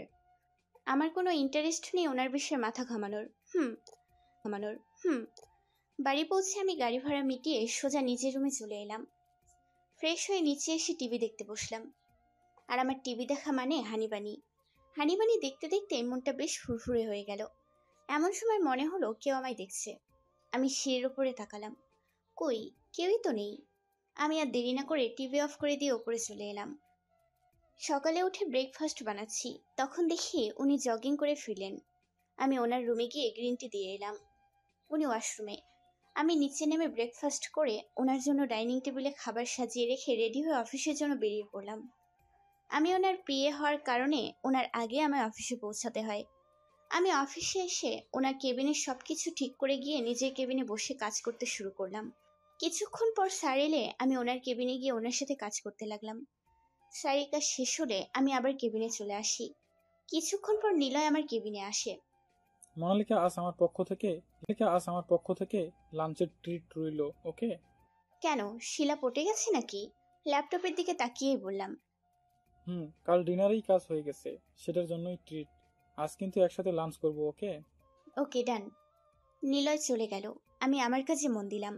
দুপুরে লাঞ্চ টাইমে কাজ বন্ধ করে উঠে কেবিন থেকে বেরোবো, তখনই আমার টেবিলের টেলিফোন বেজে উঠল। আমি ধরার সাথে সাথেই ওপাশ থেকে বলল, এক্ষুনি আমার কেবিনে আসুন। বলেই স্যার ফোন কেটে দিলেন। এখন আবার কেন ডাকছে ভাবতে ভাবতে ওনার কেবিনে নক করলাম। উনি ওনার টেবিলে একগাদা ফাইল দেখিয়ে বললেন, এই ফাইলগুলো নিন, আর সব ফাইল আজকের মধ্যেই কমপ্লিট করুন। ফাইলগুলো দেখে আমি টাসকি খেলাম। স্যার, এতগুলো ফাইল আজকের মধ্যে কি করে? আমি কোনো এক্সকিউজ শুনতে চাই না। সবগুলো আজকে কমপ্লিট চাই, মানে আজকেই got it, now get lost. ওনার কথা শুনে আমার এত রাগ হলো যে বলার মতো না। আমি কোনো কথা না বলে ফাইল নিয়ে নিজের কেবিনে চলে এলাম। এখন এই খাটাসটার জন্য দুপুরে খেতেও পারবো না। খেতে গেলেই দেরি হয়ে যাবে। তারপর আবার কি না কথা শোনায়। তার থেকে বরং চুপচাপ কাজ করাই বেটার। ব্যাগ থেকে একটা চিপসের প্যাকেট বের করে খেতে খেতে নিজের কাছে মন দিলাম। কিছুক্ষণ পর নিলয় এলো। What is this Monalika? তোমাকে আমি বললাম আজ একসাথে লাঞ্চ করব, আর তুমি এখনো কাজ নিয়েই পড়ে আছো। নিলয়, আই এম সরি, আজ লাঞ্চে যেতে পারবো না, অনেকগুলো কাজ আছে। বাট মোনালিকা। নিলয় প্লিজ, জোর করো না। নিলয় রেগে চলে গেল। কিন্তু আমার কিছুই করার নেই। এতগুলো ফাইল পড়ে থাকতে দেখলে খিদে এমনিতেই হারাম হয়ে যায়। আমি আমার কাছে মন দেই। কাজ করতে করতে আমার সময়ের খেয়ালই নেই। আমার চোখ লেগে আসছে। কিছুতেই খোলা রাখতে পারছি না। কাজ করতে করতে টেবিলের ওপর ঢলে পড়লাম। আর কোনো হুঁশ নেই। কারোর ডাকে আমার ঘুম ভাঙল। Mrs Monalika, Mrs Monalika. আমি ডাক শুনে চোখ খুলে সামনে তাকাতেই দেখি স্যার দাঁড়িয়ে আছে। স্যারকে কেমন জানি দেখাচ্ছে। এলোমেলো চুল, বুক শার্টের বোতাম খোলা, চোখে মুখে চিন্তার ছাপ। আমি স্যারকে এইভাবে দেখে জিজ্ঞাসা করলাম, স্যার আপনি এখানে এইভাবে? কি হয়েছে স্যার? স্যার উত্তেজিত কণ্ঠে বললেন, আপনি এত রাতে এখানে কি করছেন? এত রাতে মানে কটা বাজে? স্যার আমার কথা শুনে যে রেগে গেল তা ওনার মুখ দেখিয়ে বোঝা গেল। আমি আমার হাত ঘড়ির দিকে তাকিয়ে চমকে চেয়ার ছেড়ে উঠে দাঁড়ালাম। রাত 11:30। আমি এতক্ষণ অফিসে কি করছিলাম? বাইরে তাকিয়ে দেখলাম পুরো অফিস অন্ধকার, শুধু আমার কেবিন ছাড়া। আমি স্যারের কাছে গিয়ে বললাম, সরি স্যার, আমি সত্যিই বুঝতে পারিনি যে এতটা রাত হয়ে গেছে। কাজ করতে করতে কখন যে চোখ লেগে গেছে আর বলতে পারলাম না। উনি আমার 2 বাহু ধরে নিয়ে গিয়ে দেয়ালে ঠেকিয়ে দাঁতে দাঁত চেপে বলল, তোমার কি মিনিমাম কমন সেন্সটুকু বলতে কিছু নেই? এতটা কেয়ারলেস কি করে হতে পারো তুমি? জানো আমি কতটা ভয় পেয়ে গেছিলাম, কোথায় কোথায় না খুঁজেছি তোমাকে। আর তুমি তুমি এখানে আরামে ঘুমোচ্ছিলে। Wow, great. আমার ওনার মুখে তুমি কথাটা শুনে পেটের মাঝে গুদগুদি হওয়ার মতো কিছু একটা হয়ে গেল। উনি আমায় তুমি বলছেন, আমার যেন বিশ্বাসই হচ্ছে না। আমি ওনার কথা শুনে কথা বলার ভাষা হারিয়ে ফেলেছি। তবুও কোনো মতে নিজেকে সামলে বললাম, সরি স্যার, আর এরকমটা হবে না। হয়েছে হয়েছে তোমার সরি বলা। এখন বাড়ি যাবে নাকি এখানেই বাকি রাতটা কাটাবে? নো স্যার, চলুন। মাথা নিচু করে বললাম আমি। উনি আমায় ছেড়ে দিয়ে চলে গেলেন। আমি ওনার পিছু পিছু গেলাম। আমার জন্য গাড়ির দরজা খুলে দিলেন উনি। আমি চুপচাপ গাড়িতে গিয়ে বসলাম। উনিও গাড়িতে বসে ড্রাইভ করতে শুরু করলেন। বাড়িতে এসে গাড়ি থামালে আমি গাড়ি থেকে নেমে সোজা উপরে নিজের রুমে চলে গেলাম। ফ্রেশ হয়ে এসে বারান্দায় গিয়ে দাঁড়ালাম। ওনার প্রত্যেকটা কথা এখনো আমার কানে বাজছে। উনি আমাকে খুঁজেছেন, আমাকে হারানোর ভয় পেয়েছেন, আবার তুমি করেও বলেছেন। আমার যেন মনে হচ্ছে আমি এখনো ঘুমিয়েই আছি, আমি স্বপ্ন দেখছি। আমার কেন জানি বিশ্বাসই হচ্ছে না। এমন সময় রিয়া ফোন করলো। আমি ফোন রিসিভ করলাম। হ্যালো। হ্যালো, মোনালিকা, তুমি ঠিক আছো তো? হ্যাঁ, আমার আবার কি হবে? কোথায় ছিলে তুমি? ফোন ধরছিলে না কেন? ফোন সাইলেন্ট ছিল কেন বলো তো? আরে স্যার তো তোমাকে পাগলের মতো খুঁজে বেড়াচ্ছেন। আমাকে ফোন করেছিলেন। আমি বুঝতে পারলাম না এত রাতে উনি তোমায় কেন খুঁজে বেড়াচ্ছেন। আমি রিয়ার কথা শুনে কিছুটা ভয় পেয়ে যাই। আসলে স্যারের একটা ইম্পর্টেন্ট ফাইল আমার কাছে ছিল। আমি ফোন ধরছিলাম না। আর স্যারের ফাইলটা প্রয়োজন ছিল তাই হয়তো। ওহ, হতে পারে। ওকে, বাই। ওকে। আমি ফোন রেখে দেওয়ার সাথে সাথে স্যার এসে আমার পাশে দাঁড়ালেন। ওনাকে এইভাবে দাঁড়াতে দেখে আমি ভূত দেখার মতো চমকে গেলাম। কারণ এই 6 মাসে এই প্রথম উনি আমার রুমে এলেন। আমি দেখলাম ওনার হাতে সিগারেট ধরানো। উনি সিগারেটও খান, এটা তো জানতাম না। আর জানবই বা কিভাবে? কখনো জানার প্রয়োজনই বোধ করিনি। স্যার আপনি এখানে কিছু বলবেন? কেন এমনি আসতে পারি না? সামনের দিকে তাকিয়ে উত্তর দিলেন উনি। না, তা কেন হবে? বলে আমি রেলিং ধরে দাঁড়ালাম। কিন্তু ওনার সিগারেটের গন্ধ আমার সহ্য হচ্ছে না, তাই ওখান থেকে চলে আসতে চাইলাম। তখনই উনি আমার হাত ধরে ফেললেন। আমি চমকে ওনার দিকে তাকালাম। আমার সাথে কিছু মুহূর্ত থাকতেও তোমার অসহ্য লাগছে, মোনালিকা? আমি ওনার কথা শুনে থমকে যাই। মুখ দিয়ে একটা কথাও বের হলো না। উনি ওনার হাতে সিগারেট ফেলে দিয়ে আমার দিকে তাকালেন। আমি ওনার দিকে তাকিয়ে অবাক হয়ে যাই। উনি এক অন্যরকম দৃষ্টিতে আমার দিকে তাকিয়ে আছেন। আমি ওনার থেকে হাত ছাড়ানোর চেষ্টা করতে লাগলাম। আমার হাত ছাড়ুন স্যার। কেন? কেন আমার স্পর্শ তোমার খারাপ লাগছে? আর অন্যদের সাথে তো ঠিকই গায়ে পড়ে কথা বলো, তখন খারাপ লাগে না? ওনার কথায় আমার মাথা গরম হয়ে গেল। স্যার আপনি আমার হাত ছাড়ুন, আমার খুব ঘুম পাচ্ছে। ছাড়ুন আমার হাত, অসহ্য লাগছে। আর কিছু বলার সুযোগ পেলাম না। উনি আমার 2 হাত ধরে নিয়ে গিয়ে থাই গ্লাসের সাথে চেপে ধরে আমার ঠোঁটে ঠোঁট ডুবিয়ে দিল। আমি আর ঝটকার পর ঝটকা খাচ্ছি। স্যার এরকম কিছু করবেন আমি বুঝতেও পারিনি। রাগের মাথায় উনি আমার ঠোঁটের উপর নানাভাবে নির্যাতন করতে লাগলেন। ব্যথায় আমি শেষ। ওনাকে সরিয়ে দেওয়ারও কোনো চান্স নেই। আমার 2 হাতে উনি চেপে ধরে আছেন। আমি নিজেকে ছাড়ানোর চেষ্টায় বারবার বিফল হচ্ছি। কিছুক্ষণ পর উনি নিজের থেকে আমাকে ছেড়ে দিয়ে আমার মৃদু ধাক্কা দিয়ে সরিয়ে ওখান থেকে চলে গেলেন। আমি পাথর বনে ওখানেই দাঁড়িয়ে রইলাম। এটা কি হলো? স্যার এমনটা কেন করলেন? ঠোঁটের ব্যথায় কাঁদতে ইচ্ছে করছে। অনেক কষ্টে নিজেকে সামলে রুমে এসে দেখি টেবিলের উপর খাবার রাখা। তার মানে উনি খাবার দিতে এসেছিলেন। কিন্তু এখন উনি যা করলেন তারপর খাবার আর গলা দিয়ে নামবে না। তাই কিছু না খেয়ে চুপচাপ শুয়ে পড়লাম। পরের দিন হিজাব পরে মুখ ঢেকে অফিসে গেলাম। কাল উনি আমার ঠোঁটে যা অবস্থা করেছেন, আমি তো আর কাউকে মুখ দেখানোর অবস্থাতেই নেই। আমি অফিসে এসে আগে ওনার কেবিনে সবকিছু গুছিয়ে রেখে নিজের কেবিনে এসে কাজে মন দিলাম। উনি অফিসে আসলেও আমি আর ওনার কেবিনে গেলাম না। পিয়নের দ্বারা ওনার কফি পাঠিয়ে দিয়ে আবার নিজের কাজে মন দিলাম। কিছুক্ষণ পর আমার টেবিলের টেলিফোন বেজে উঠল। আমি নিশ্চিত স্যার ফোন করেছেন। নিশ্চয়ই ওনার কেবিনে যেতে বলবেন। আমি ওনার জন্য কফি না নিয়ে গিয়ে পিয়নকে পাঠিয়ে দিয়েছি। এতে নিশ্চয় উনি রাগ করেছেন। না জানি এখন আমার কি হবে। অনিচ্ছা থাকা সত্ত্বেও আমাকে ফোনটা ধরতে হলো। আমি কিছু বলার আগেই উনি ঝাঁঝিয়ে বলে উঠল, এক্ষুনি আমার কেবিনে তোমায় দেখতে চাই। উনি ফোন রাখার আগেই আমি ফোন রেখে দিলাম। কথাতেই বোঝা যাচ্ছে কতটা রেগে আছে। কি করব? যাব কি যাব না? ধুর, না, ধুর, না গেলে আরেক ঝামেলা। তাই কিছু না ভেবে ওনার কেবিনের দিকে পা বাড়ালাম। ওনার কেবিনের দরজায় নক করতে দেখি কেবিনে কেউ নেই। গেলেন কোথায়? আমাকে ডেকে নিজেই ফুরুত হয়ে গেলেন। আমি ধীরে ধীরে ভেতরের দিকে পা বাড়ালাম। এদিক ওদিক ওনাকে দেখার চেষ্টা করলাম। তখনই দরজা লাগার শব্দে চমকে পেছনে তাকালাম। এ কি স্যার? উনি দরজা লাগালেন কেন?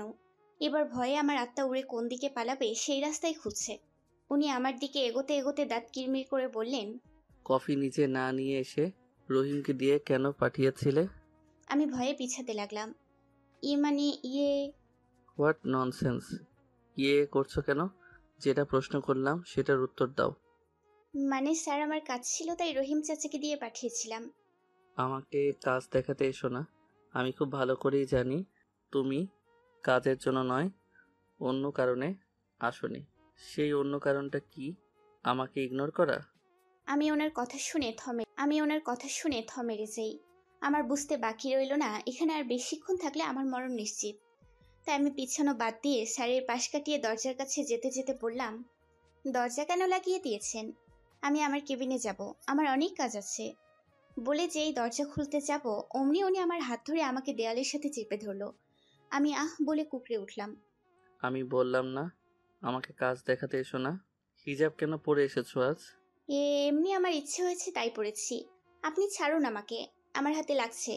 আর এভাবে দরজা বন্ধ করে দিয়েছেন, কেউ দেখে কি ভাববে? আপনি ছাড়ুন। হুশ! ওনার কথায় আমি চুপ মেরে গেলাম। উনি আমার হাত ছেড়ে আমার মুখ থেকে টেনে হিজাব খুলে ফেললো।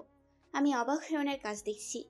উনি এক হাত দিয়ে আমার ঠোঁটের কাটা অংশে হাত দিতেই আমি চোখ বন্ধ করে আউজ বলে উঠলাম। উনি সাথে সাথে আমার ঠোঁট থেকে হাত সরিয়ে নিলেন। আমার গালে হাত দিয়ে বুড়ো আঙুল দিয়ে আমার ঠোঁটের নিচে স্লাইড করতে লাগলেন। I am sorry Monalika. কাল তোমাকে ওইভাবে কষ্ট দেওয়াটা আমার ঠিক হয়নি। ওনার এই নেশা ভরা কণ্ঠে আমার বুকে ধুকপুকানি হাজার গুণে বেড়ে গেল। মুখ দিয়ে কোনো কথা বেরোলো না। উনি ধীরে ধীরে আমার কাছে আসতে লাগলো। আমার অজান্তেই আমার চোখ বন্ধ হয়ে এলো। উনি আমার এত কাছে যে ওনার উষ্ণ নিঃশ্বাস আমার মুখের উপর পড়ছে। আমার ঠোঁট ছুঁইছুঁই। তখনই ওনার ফোন বেজে উঠলো। আর আমি এক লাফে ওনাকে সরিয়ে দিয়ে দরজা খুলে বেরিয়ে এলাম।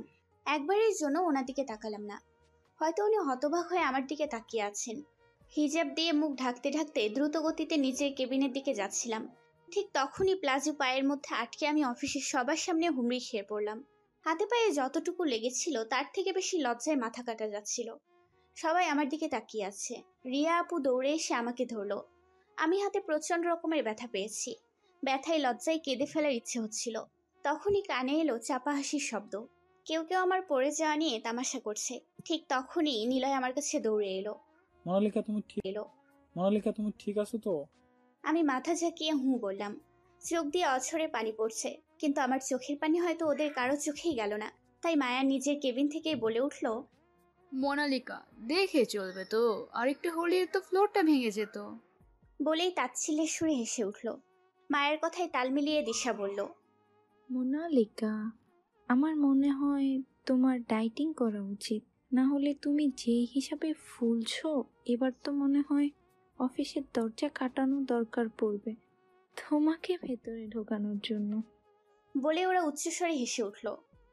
কি বলছো এসব দিশা? কখন কিভাবে কার সাথে কথা বলে সেটুকু সেন্সও কি তোমাদের নেই? নিলয় ওদের উদ্দেশ্য করে বলল, ও নিলয়, কথা বলার শেখাতে এসো না। যাকে যা বলার তাকে তাই বলেছি, ভুল কি বলেছি? মুখ বাঁকিয়ে বলল মায়া। এসব কথা আমার আর সহ্য হচ্ছে না। আমি চুপচাপ চলে যেতে চাইলেই পেছন থেকে কারো ডাক শুনতে পেলাম। মিসেস মোনালিকা। ডাক শুনেই আমি পেছন ঘুরে তাকালাম। স্যার চোখ মুখ শক্ত করে দাঁড়িয়ে আছে। ওনাকে দেখে কেন জানি না আমার হাউমাউ করে কাঁদার ইচ্ছে হচ্ছিল। স্যার আমার কাছে এসে একবার আমাকে দেখে মায়া আর দিশার দিকে তাকিয়ে বললেন, সরি বলুন মোনালিকাকে। সরি? বাট কেন স্যার? হতভম্ব হয়ে বলল দিশা। I say sorry. ওনার হুঙ্কারে পুরো অফিস থমকে গেল। সবাই ভয়ে কুঁকড়ে গেল। মায়া আর দিশা ভয় পেয়ে মাথা নিচু করে আমাকে বলল, I am sorry Monalika. Now get lost for my office. দাঁতে দাঁত চেপে বললেন স্যার। এবার দিশা অবাকের চরম সীমায় পৌঁছে বলল, অফিস থেকে বেরিয়ে যাব মানে? স্যার কি বলছেন এসব? যারা কাউকে সম্মান দিয়ে কথা বলতে জানে না, আমি তাদের আমার অফিসে দেখতে চাই না। ভালো কথায় চলে যাও, নয়তো সিকিউরিটি ডেকে ঘাড় ধাক্কা দিয়ে বের করে দেব। স্যার কি স্যার কি বলছেন? স্যার সামান্য একটা ব্যাপারে অফিস থেকে বের করে দেবেন? স্যার সরি তো বললাম, প্লিজ স্যার এমনটা করবেন না। দিশাকে থামিয়ে দিয়ে মায়া ঝাঝালো কণ্ঠে বলে উঠল, স্যার, সামান্য একটা মেয়ের জন্য আপনি আমাদের... she is my wife, don't call her সামান্য মেয়ে। ওনার কথায় পুরো অফিস থমকে গিয়ে আমাদের দিকে তাকালো। পুরো অফিস স্তব্ধ হয়ে আছে। হয়তো স্যারের কথা সবার কানে এখনো বাজছে। আর আমি তো অবাকের সপ্তম আসমানে গিয়ে ওনার দিকে তাকিয়ে আছি। ওনার মুখে ওয়াইফ কথাটা শুনে বুকের মাঝে একটা ঝড় বয়ে গেল। মুহূর্তে ওনার জন্য একটা ভালো লাগা কাজ করতে লাগলো। হোয়াট? অবাক হয়ে বলল মায়া। দ্বিতীয়বার আমার ওয়াইফের স্ট্যাটাস নিয়ে কথা বলার আগে 10 বার ভেবে নিন, কারণ এই একটা ভুল আপনার জীবনের শেষ ভুল হতে পারে।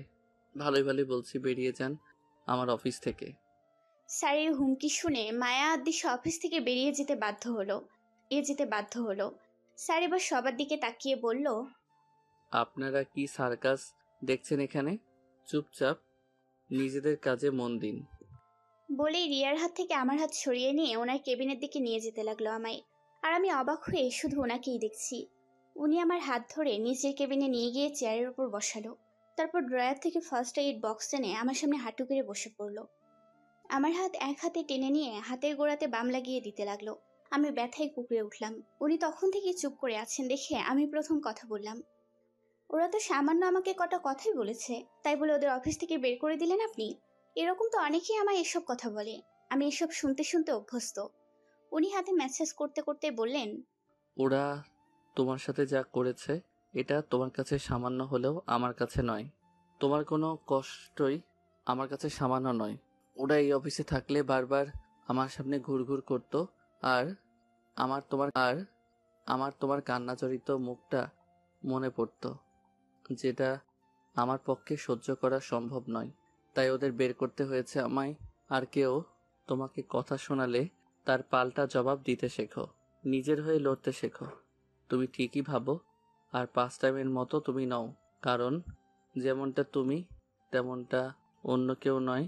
তুমি সবার থেকে আলাদা মোনালিকা, তুমি অসাধারণ। বলে আমার মুখের দিকে তাকালো। উনি বসা থেকে উঠে আমার কপালে একটা চুমু এঁকে দিয়ে বলল, যা হয়েছে ভুলে যাও, এসব কথা মনে রেখে কষ্ট পাওয়া ঠিক না। ওনার কথায় আমার চোখ ছলছল করে এলো। আজ মনে হচ্ছে আমার জীবনের লড়াই আজ আমি একা নই, আমার স্বামী আমার সাথে রয়েছে। আর সত্যিই নিজেকে অসাধারণ কেউ বলে মনে হচ্ছে। এখন আর আমি অন্যের কথা শুনে কষ্ট পাবো না, কারণ আমি জেনে গেছি আমার মাঝে অসাধারণতা আছে। আমারও বাকি 5টা মেয়ের মতো বাঁচার অধিকার আছে। কাউকে ভালোবাসার অধিকার আছে। এসব ভাবতে ভাবতেই আমি নিজের কেবিনে এলাম। এসে দেখি রিয়া আপু আর নিলয় আমার কেবিনে বসে আছে। আমাকে দেখে রিয়া আপু বলে উঠল, মোনালিকা, যা শুনলাম তা কি সত্যি? স্যার আর তুমি? ও মাই গড, আমার তো বিশ্বাসই হচ্ছে না। কবে, কখন, কিভাবে হলো এইসব? রিয়াকে চুপ করিয়ে নিলয় বলে উঠল, এখন আমি বুঝতে পারছি আসলেই আমার সাথে আশিক স্যারের শত্রুতাটা কি। তাই তো বলি স্যারের আমার উপর এত জেলাসি কিসের। আজ ক্লিয়ার হলাম, জেলাসিটা আসলে তোমাকে নিয়ে। স্যার আমাকে নিজের সতীন মনে করে, তাই আমার উপর এত অত্যাচার। আহারে বেচারা, আমি একে তো তোমাকে ফ্লার্ট করাও হলো না, অন্যদিকে স্যারের টর্চারও সইতে হলো। একেই বলে ভাগ্য। এবার নিলয়কে চুপ করিয়ে অপু বসা থেকে উঠে আমার কাছে এলো। ওর মুখে ভয়ের ছাপ স্পষ্ট। আমি খুব ভালো করেই জানি ওর ভয়ের কারণ হলো স্যার ওর একমাত্র ক্রাশ।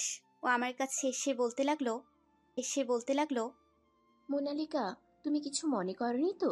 তুমি আমার উপরে রেগে নেই তো?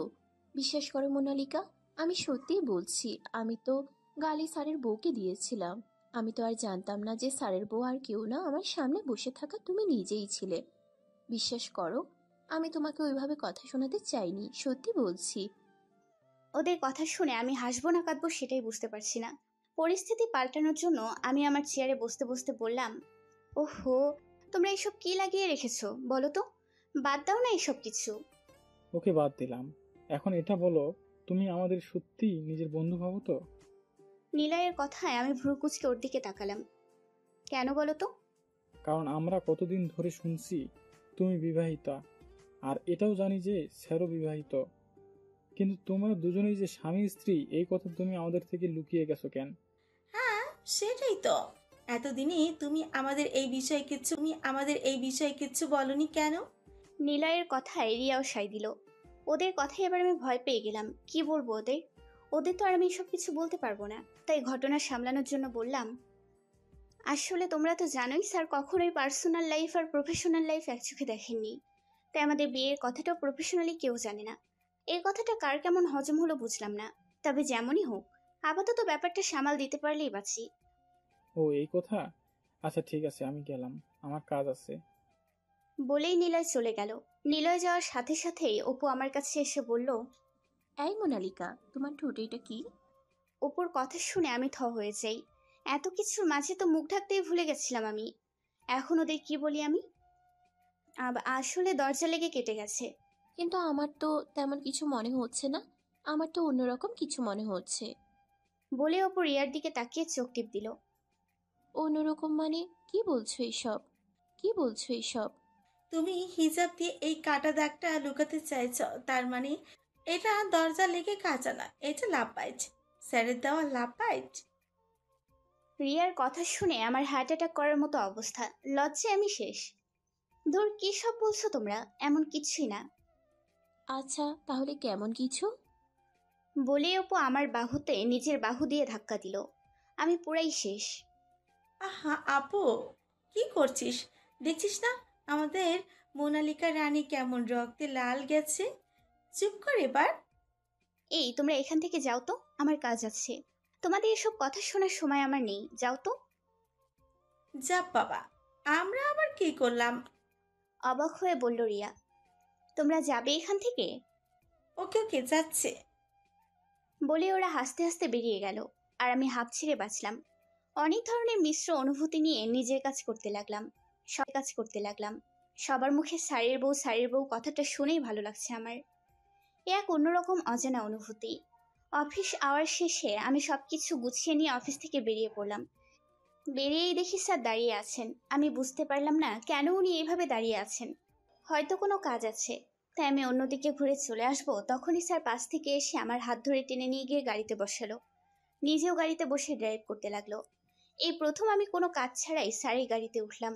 উনি ড্রাইভ করতে করতেই বললেন, আমি তোমার জন্য দাঁড়িয়ে অপেক্ষা করছিলাম, আর তুমি অন্যদিকে কোথায় যাচ্ছিলে?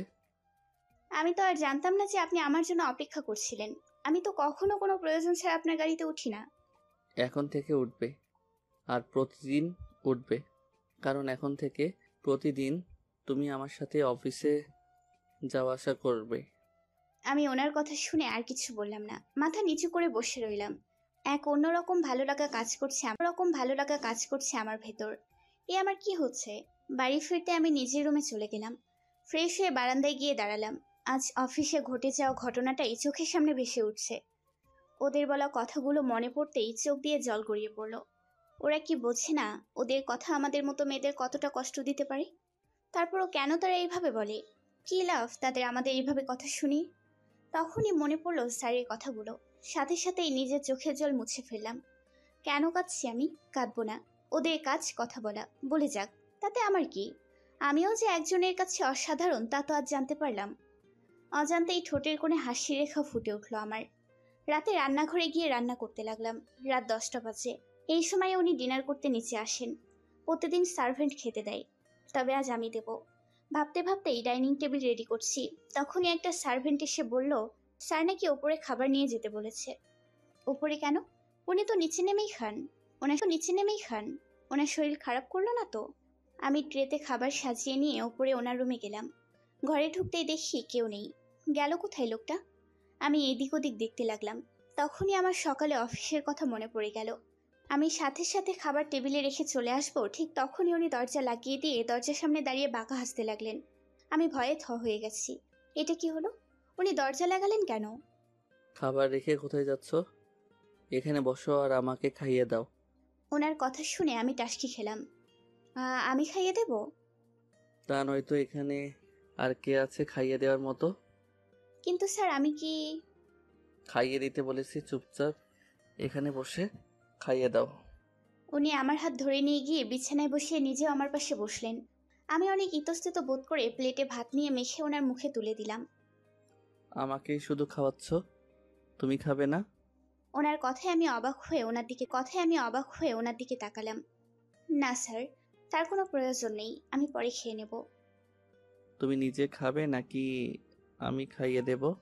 না না স্যার, আমি খাচ্ছি বলে আমি খাবার মুখে পুরে নিলাম। ঠোঁটের কোণে লেগে থাকা খাবার হাত দিয়ে মুছতে যাব, তখনই স্যার আমার হাত আটকে ওনার ঠোঁটে আমার ঠোঁট আঁকড়ে ধরলেন।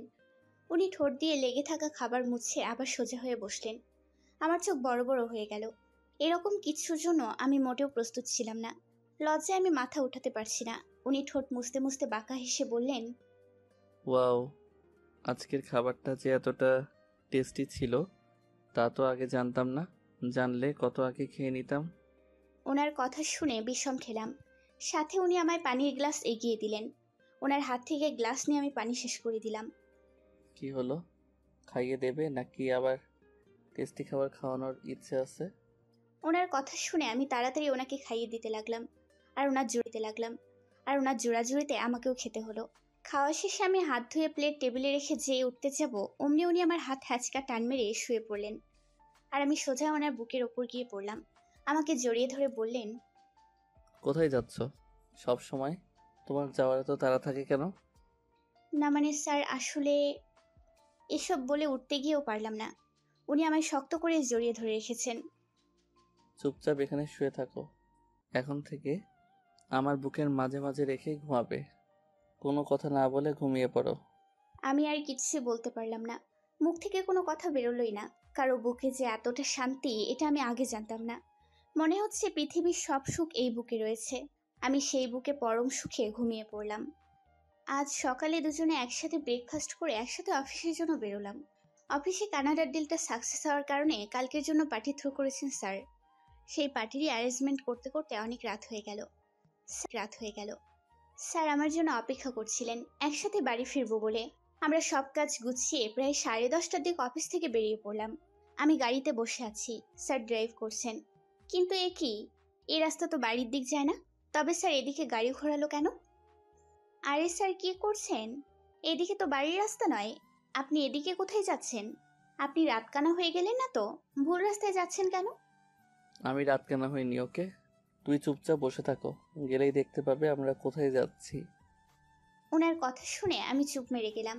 কিছুক্ষণ পর উনি একটা রেস্টুরেন্টের সামনে গাড়ি থামালেন। আমি অবাক চোখে ওনার দিকে তাকালাম। উনি গাড়ি থেকে নেমে আমার জন্য দরজা খুলে দিলেন। আমি নামতেই উনি আমার হাত ধরে রেস্টুরেন্টের ভেতরে ঢুকলেন। অনেক বড় আলিশান রেস্টুরেন্ট, দেখে আমার মুখ হা হয়ে গেল। উনি চেয়ার টেনে দিতে দিতে বললেন, আজ আমরা এখানেই ডিনার করব, বসো এখানে। আমি মুচকি এসে বসে পড়লাম। উনিও আমার সামনেই বসলেন। ওয়েটার এলে উনি খাবার অর্ডার করেন। আমি অবাক হয়ে ওনার দিকে তাকিয়ে আছি, কারণ উনি যা যা অর্ডার করলেন সবটাই আমার পছন্দের খাবার। উনি কি করে জানলেন যে আমি এসব খেতে পছন্দ করি? খাবার এলে আপাতত ওসব ভাবনা বন্ধ করে খেতে মনোযোগী হলাম। খাওয়া শেষে বিল পে করে আমরা বেরিয়ে আসছিলাম, ঠিক তখনই হঠাৎ করে এক মেয়ে কোথা থেকে এসে ওনার গলা জড়িয়ে ধরলো। What a present surprise Ashiq, তুমি এখানে কি করছো? উত্তেজিত হয়ে বলল মেয়েটি। ডিনার করতে এসেছি এখানে। ওয়াও, তো চলো একসাথেই ডিনার করি। আমিও ডিনারের জন্যই এসেছি। নো থ্যাঙ্কস রাইসা, আমার ডিনার হয়ে গেছে। ও, মুখে ঘন কালো মেঘ জমে গেল মেয়েটার। আমি শুধু দাঁড়িয়ে দাঁড়িয়ে ওদের কথাই শুনছিলাম। তখনই মেয়েটা আমাকে দেখিয়ে বলে উঠল, which she Ashiq? She is my. বলতে গিয়েই থেমে গেলেন উনি। তারপর কিছু একটা ভেবে আবার বললেন, she is my PA metre is my PA metre she is Mosammat Monalika. ওনার কথা শুনে আমি চট করে ওনার দিকে তাকালাম। এটা কি বললেন উনি? কালই তো সবার সামনে আমাকে নিজের বউ বললেন, আজ আবার পাল্টি খেয়ে গেলেন। বুঝেছি, সুন্দরী মেয়ে দেখেই মন গলে গেছে, তাই এখন আমাকে বউ থেকে পিয়ে বানাতেও সময় নিলেন না। তবে আমিও কম না। উনি কাল নিজেই বলেছেন আমি যাতে নিজের জন্য লড়ি। ওনার কথাই হবে। আজ আমি নিজের অধিকারের জন্য লড়ব। ওনার প্ল্যানের আমি 12টা বাজাবো। ও আশিক, তুমি খুব ভালো করেই জানো আমি যার তার সাথে পরিচিত হই না। তখনই আমি এগিয়ে গিয়ে রাইসার গলা জড়িয়ে ধরে বললাম, বাট আমি যাত্রার সাথে পরিচিত হই মিস রাইসা। আমি আশিকের বউ মোনালিকা। বলে ওকে ছেড়ে দিয়ে সোজা হয়ে দাঁড়িয়ে মুচকি এসে ওনার দিকে তাকালাম। কিন্তু এ কি? আমি তো ভেবেছিলাম আমি ওনার প্ল্যান ভেস্তে দিয়েছি, কিন্তু উনি তো আমার দিকে তাকিয়ে বাঁকা হেসে যাচ্ছেন। রাইসা এবার অবাক হয়ে বলল, হোয়াট? লাইক সিরিয়াসলি আশিক, ও তোমার বউ? ও তোমার বউ? আমি শুনেছি তোমার বিয়ে হয়েছে, কিন্তু এইরকম একটা মেয়ের সাথে কি যোগ্যতা আছে এর তোমার বউ হওয়ার? না আছে রূপ, না আছে গুণ। আপনি ঠিকই বলেছেন, আমার না আছে রূপ, না আছে গুণ, কিন্তু আমার যেটা আছে সেটা আপনাদের মতো সুন্দরীদের কাছেও নেই। ভাগ্য, ভাগ্য আছে আমার। তাই তো ওনার মতো একজনকে নিজের স্বামী হিসেবে পেয়েছি আমি, যেটা আপনার মতো সুন্দরী মেয়েদের নেই। রাইসা আমার কথায় রেগে যায়। তুই স্টুপিড গার্ল, তোমার সাহস কি করে হয় তুমি আমাকে কথা শোনাচ্ছ? যে নিজে থেকেই যে কথা শুনতে আসে তাকে একটু আধটু কথা শোনাতেই হয়। আশিক, তুমি ওকে কিছু বলছো না কেন? এবার উনি আমার ঘাড়ে হাত দিয়ে জড়িয়ে ধরে বললেন, because she is my wife. ওর যোগ্যতা দেখার যোগ্যতা তোমার নেই। আর যদি রূপের কথা বলো, তবে একটা কথা জানিয়ে দিচ্ছি, আমার বউ আমার চোখে পৃথিবীর সেরা সুন্দরী। আর এই বিষয়ে দ্বিতীয়বার কোনো কথা আমি শুনতে চাই না। বলে আমার হাত ধরে উনি বেরিয়ে এলেন। ওনার শেষের কথাটা প্রত্যেকটা মেয়ের কাছে একটা বড় পাওয়া, আমার কাছেও সেটা অমূল্যবান। কিন্তু আমি এই মুহূর্তে ওনার ওপর রেগে আছি। উনি প্রথমে কেন আমাকে নিজের স্ত্রী পরিচয় দিলেন ওই মেয়েটার সামনে? আজ তো ওনার সাথে কোনো কথাই বলবো না আমি। গাড়িতে দুজনেই চুপচাপ ছিলাম। উনি আমার দিকে দু একবার তাকালেও আমি ওনার দিকে একবারও তাকাইনি, তাকাবো না। গাড়ি বাড়িতে এসে থামতেই আমি গাড়ি থেকে সোজা রুমে এসে কাপড় নিয়ে ওয়াশরুমে ঢুকে গেলাম। ওয়াশরুম থেকে বেরোতেই উনিও ওয়াশরুমে ঢোকেন। আমি চুপচাপ বিছানার ওপর গিয়ে একপাশে ঘুরে শুয়ে পড়লাম। ওয়াশরুমের দরজা খোলার শব্দ হলো। উনি হয়তো বেরিয়ে এসেছেন। আমি চোখ বন্ধ করে ফেলি। উনি এসে আমার পাশে শুয়ে আমাকে জড়িয়ে ধরে বললেন, নিজেকে আমার বউ বলার অনুভূতিটা কেমন মিসেস? ওনার মুখে মিসেস কথাটা শুনে মনের মাঝে কি যেন হলো। তবুও নিজেকে শক্ত করে চুপ করে রইলাম। কি হলো, কথা বলছো না যে? আমার উপর রাগ করেছো বুঝি? আমি চুপ। কি হলো, কিছু বলছো না কেন? এবার আমি লাফিয়ে উঠলাম। রেগে গিয়ে বলতে লাগলাম, কি বলবো? হ্যাঁ, কি বলবো? সুন্দরী মেয়ে দেখলেন কি না দেখলেন, নিজের বউকে বিয়ে বানিয়ে ফেলেন। কাল তো খুব বড় মুখ করে বলেছিলেন she is my wife, she is my wife. আজকে সুন্দরী মেয়ে দেখে হাওয়া ফুস হয়ে গেল। লুচ্চা কোথাকার! 1 নম্বরের লুচ্চা আপনি। আপনার মতো লুচ্চু টাইপ লোক আমি দুটো দেখিনি। বলেই হাতের কাছে বালিশ পেয়ে ওনার দিকে ছুঁড়ে মারলাম। অন্যদিকে ঘুরে কাঁদতে লাগলাম। সব ছেলে একই রকম, উনিও একই হালের গরু। আমি খামোখা আপনাকে নিয়ে একটু বেশি ভেবেছিলাম। এসবই ভাবছিলাম, ঠিক তখনই উনি আমার হাতে হাঁচকা টান দিলে আমি বিছানায় শুয়ে পড়ি। আর সাথে সাথে উনি আমার দুপাশে হাত রেখে আমার ওপর আছু হয়ে উঠলেন। আমার চোখ বড় বড় হয়ে গেল। উনি এক হাতে আমার চোখের পানি মুছে দিয়ে বললেন, আমি চাইলেই তোমাকে নিজের বউ এর পরিচয় দিতে পারতাম, কিন্তু আমি যদি তখন তোমাকে নিজের বউ বলতাম, তাহলে কি আর তুমি নিজে থেকে নিজের অধিকার আদায়ে লড়তে না তো? তা এখন বলো আমার ভুলটা কি? আমি ওনার কথা শুনে ভাবলাম, সত্যিই তো। উনি আমাকে বউ বলেননি বলেই তো আজ আমি নিজের অধিকারের জন্য লড়েছি। এর আগে তো কখনো কারো মুখের ওপর কথাই বলতাম না। এবার আমি নিজের বোকামির জন্যই মাথা নিচু করে ফেললাম। উনি এক হাতে আমার চিবুকে হাত দিয়ে মাথা উঁচু করিয়ে বললেন, এতক্ষণ যে আমাকে লুচু বলা হচ্ছিল, আমার লুচুগিরি তুমি দেখেছো? তাহলে এখন এর শাস্তি তোমাকে কি দেওয়া যায় বলো তো? আমার লুচুগিরি দেখাই তোমাকে। বলেই বাঁকা হাসতে হাসতে আমার দিকে এগিয়ে আসতে লাগলেন। আমি ওনাকে এভাবে এগিয়ে আসতে দেখে ভয়ে লজ্জায় পুরাই শেষ। ওনাকে সরিয়ে দিয়ে উঠতে যাব, ঠিক তখনই উনি আমার হাত বিছানায় চেপে ধরে আমার ঠোঁট নিজের যুগলে নিয়ে নিলেন। উনি আমার ঠোঁট ছেড়ে গলায় ঘাড়ে পাগলের মতো চুমু খেতে লাগলো। ওনার স্পর্শে আমার দম বন্ধ হয়ে আসছিল। আমার সবকিছু এলোমেলো হয়ে গেল। এক মাতাল করা অনুভূতি, বুকের হার্টবিট বেড়ে গেল। উনি যেন এক ঘোরের মাঝেই ওনার হাত আমার কাপড়ের মধ্যে ঢুকাবেন। তখনই আমি ওনার হাত চেপে ধরলাম। উনি আমার হাত চেপে ধরা দেখে থমকে গেলেন। আমার দিকে এক নেশাভরা চাহনিতে দেখে আমার কপালে একটা চুমু দিয়ে আমাকে জড়িয়ে ধরে শুয়ে পড়লেন। ওনার এই অবস্থা দেখে আমার খুব কান্না পাচ্ছিল। আমি কি করব? আমি এখন একদমই এসবের জন্য প্রস্তুত নই। মনের মাঝে এক ধরনের অস্বস্তি কাজ করে। আমি ওনাকে জড়িয়ে ধরে বললাম, আই এম সরি। উনি আমাকে আরো শক্ত করে ধরে বললেন, ইটস ওকে। আমি জানি তুমি এখন প্রস্তুত নও। তোমার যত সময় লাগে তুমি নাও। আমি ওনার কথা শুনে আর কিছু বললাম না। ওনার বুকে মাথা রেখে ঘুমিয়ে গেলাম। পরের দিন সন্ধেবেলা পার্টির জন্য রেডি হব, কিন্তু আমি কি পরবো এটা ভেবেই কাবার্ডের কাপড় এদিক ওদিক করছি। তখনই উনি পেছন থেকে আমায় ডাকলেন। আমি ওনার দিকে ঘুরে দেখি ওনার হাতে একটা প্যাকেট।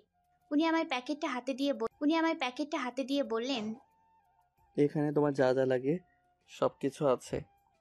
এগুলো পরেই আজ পার্টিতে যাবে। যাও, রেডি হয়ে এসো। আমি ওনার কথা শুনে মুচকি সে প্যাকেটটা নিয়ে চেঞ্জিং রুমে চলে গেলাম। আমি প্যাকেট খুলে দেখি ওটাতে একটা ব্ল্যাক কালার শাড়ি, তার সাথে ম্যাচিং ব্লাউজও রয়েছে। এটা দেখে আমার ঠোঁটের কোণে হাসি রেখা ফুটে উঠল, কারণ এটাই দেয় আমাকে ওনার প্রথম গিফট।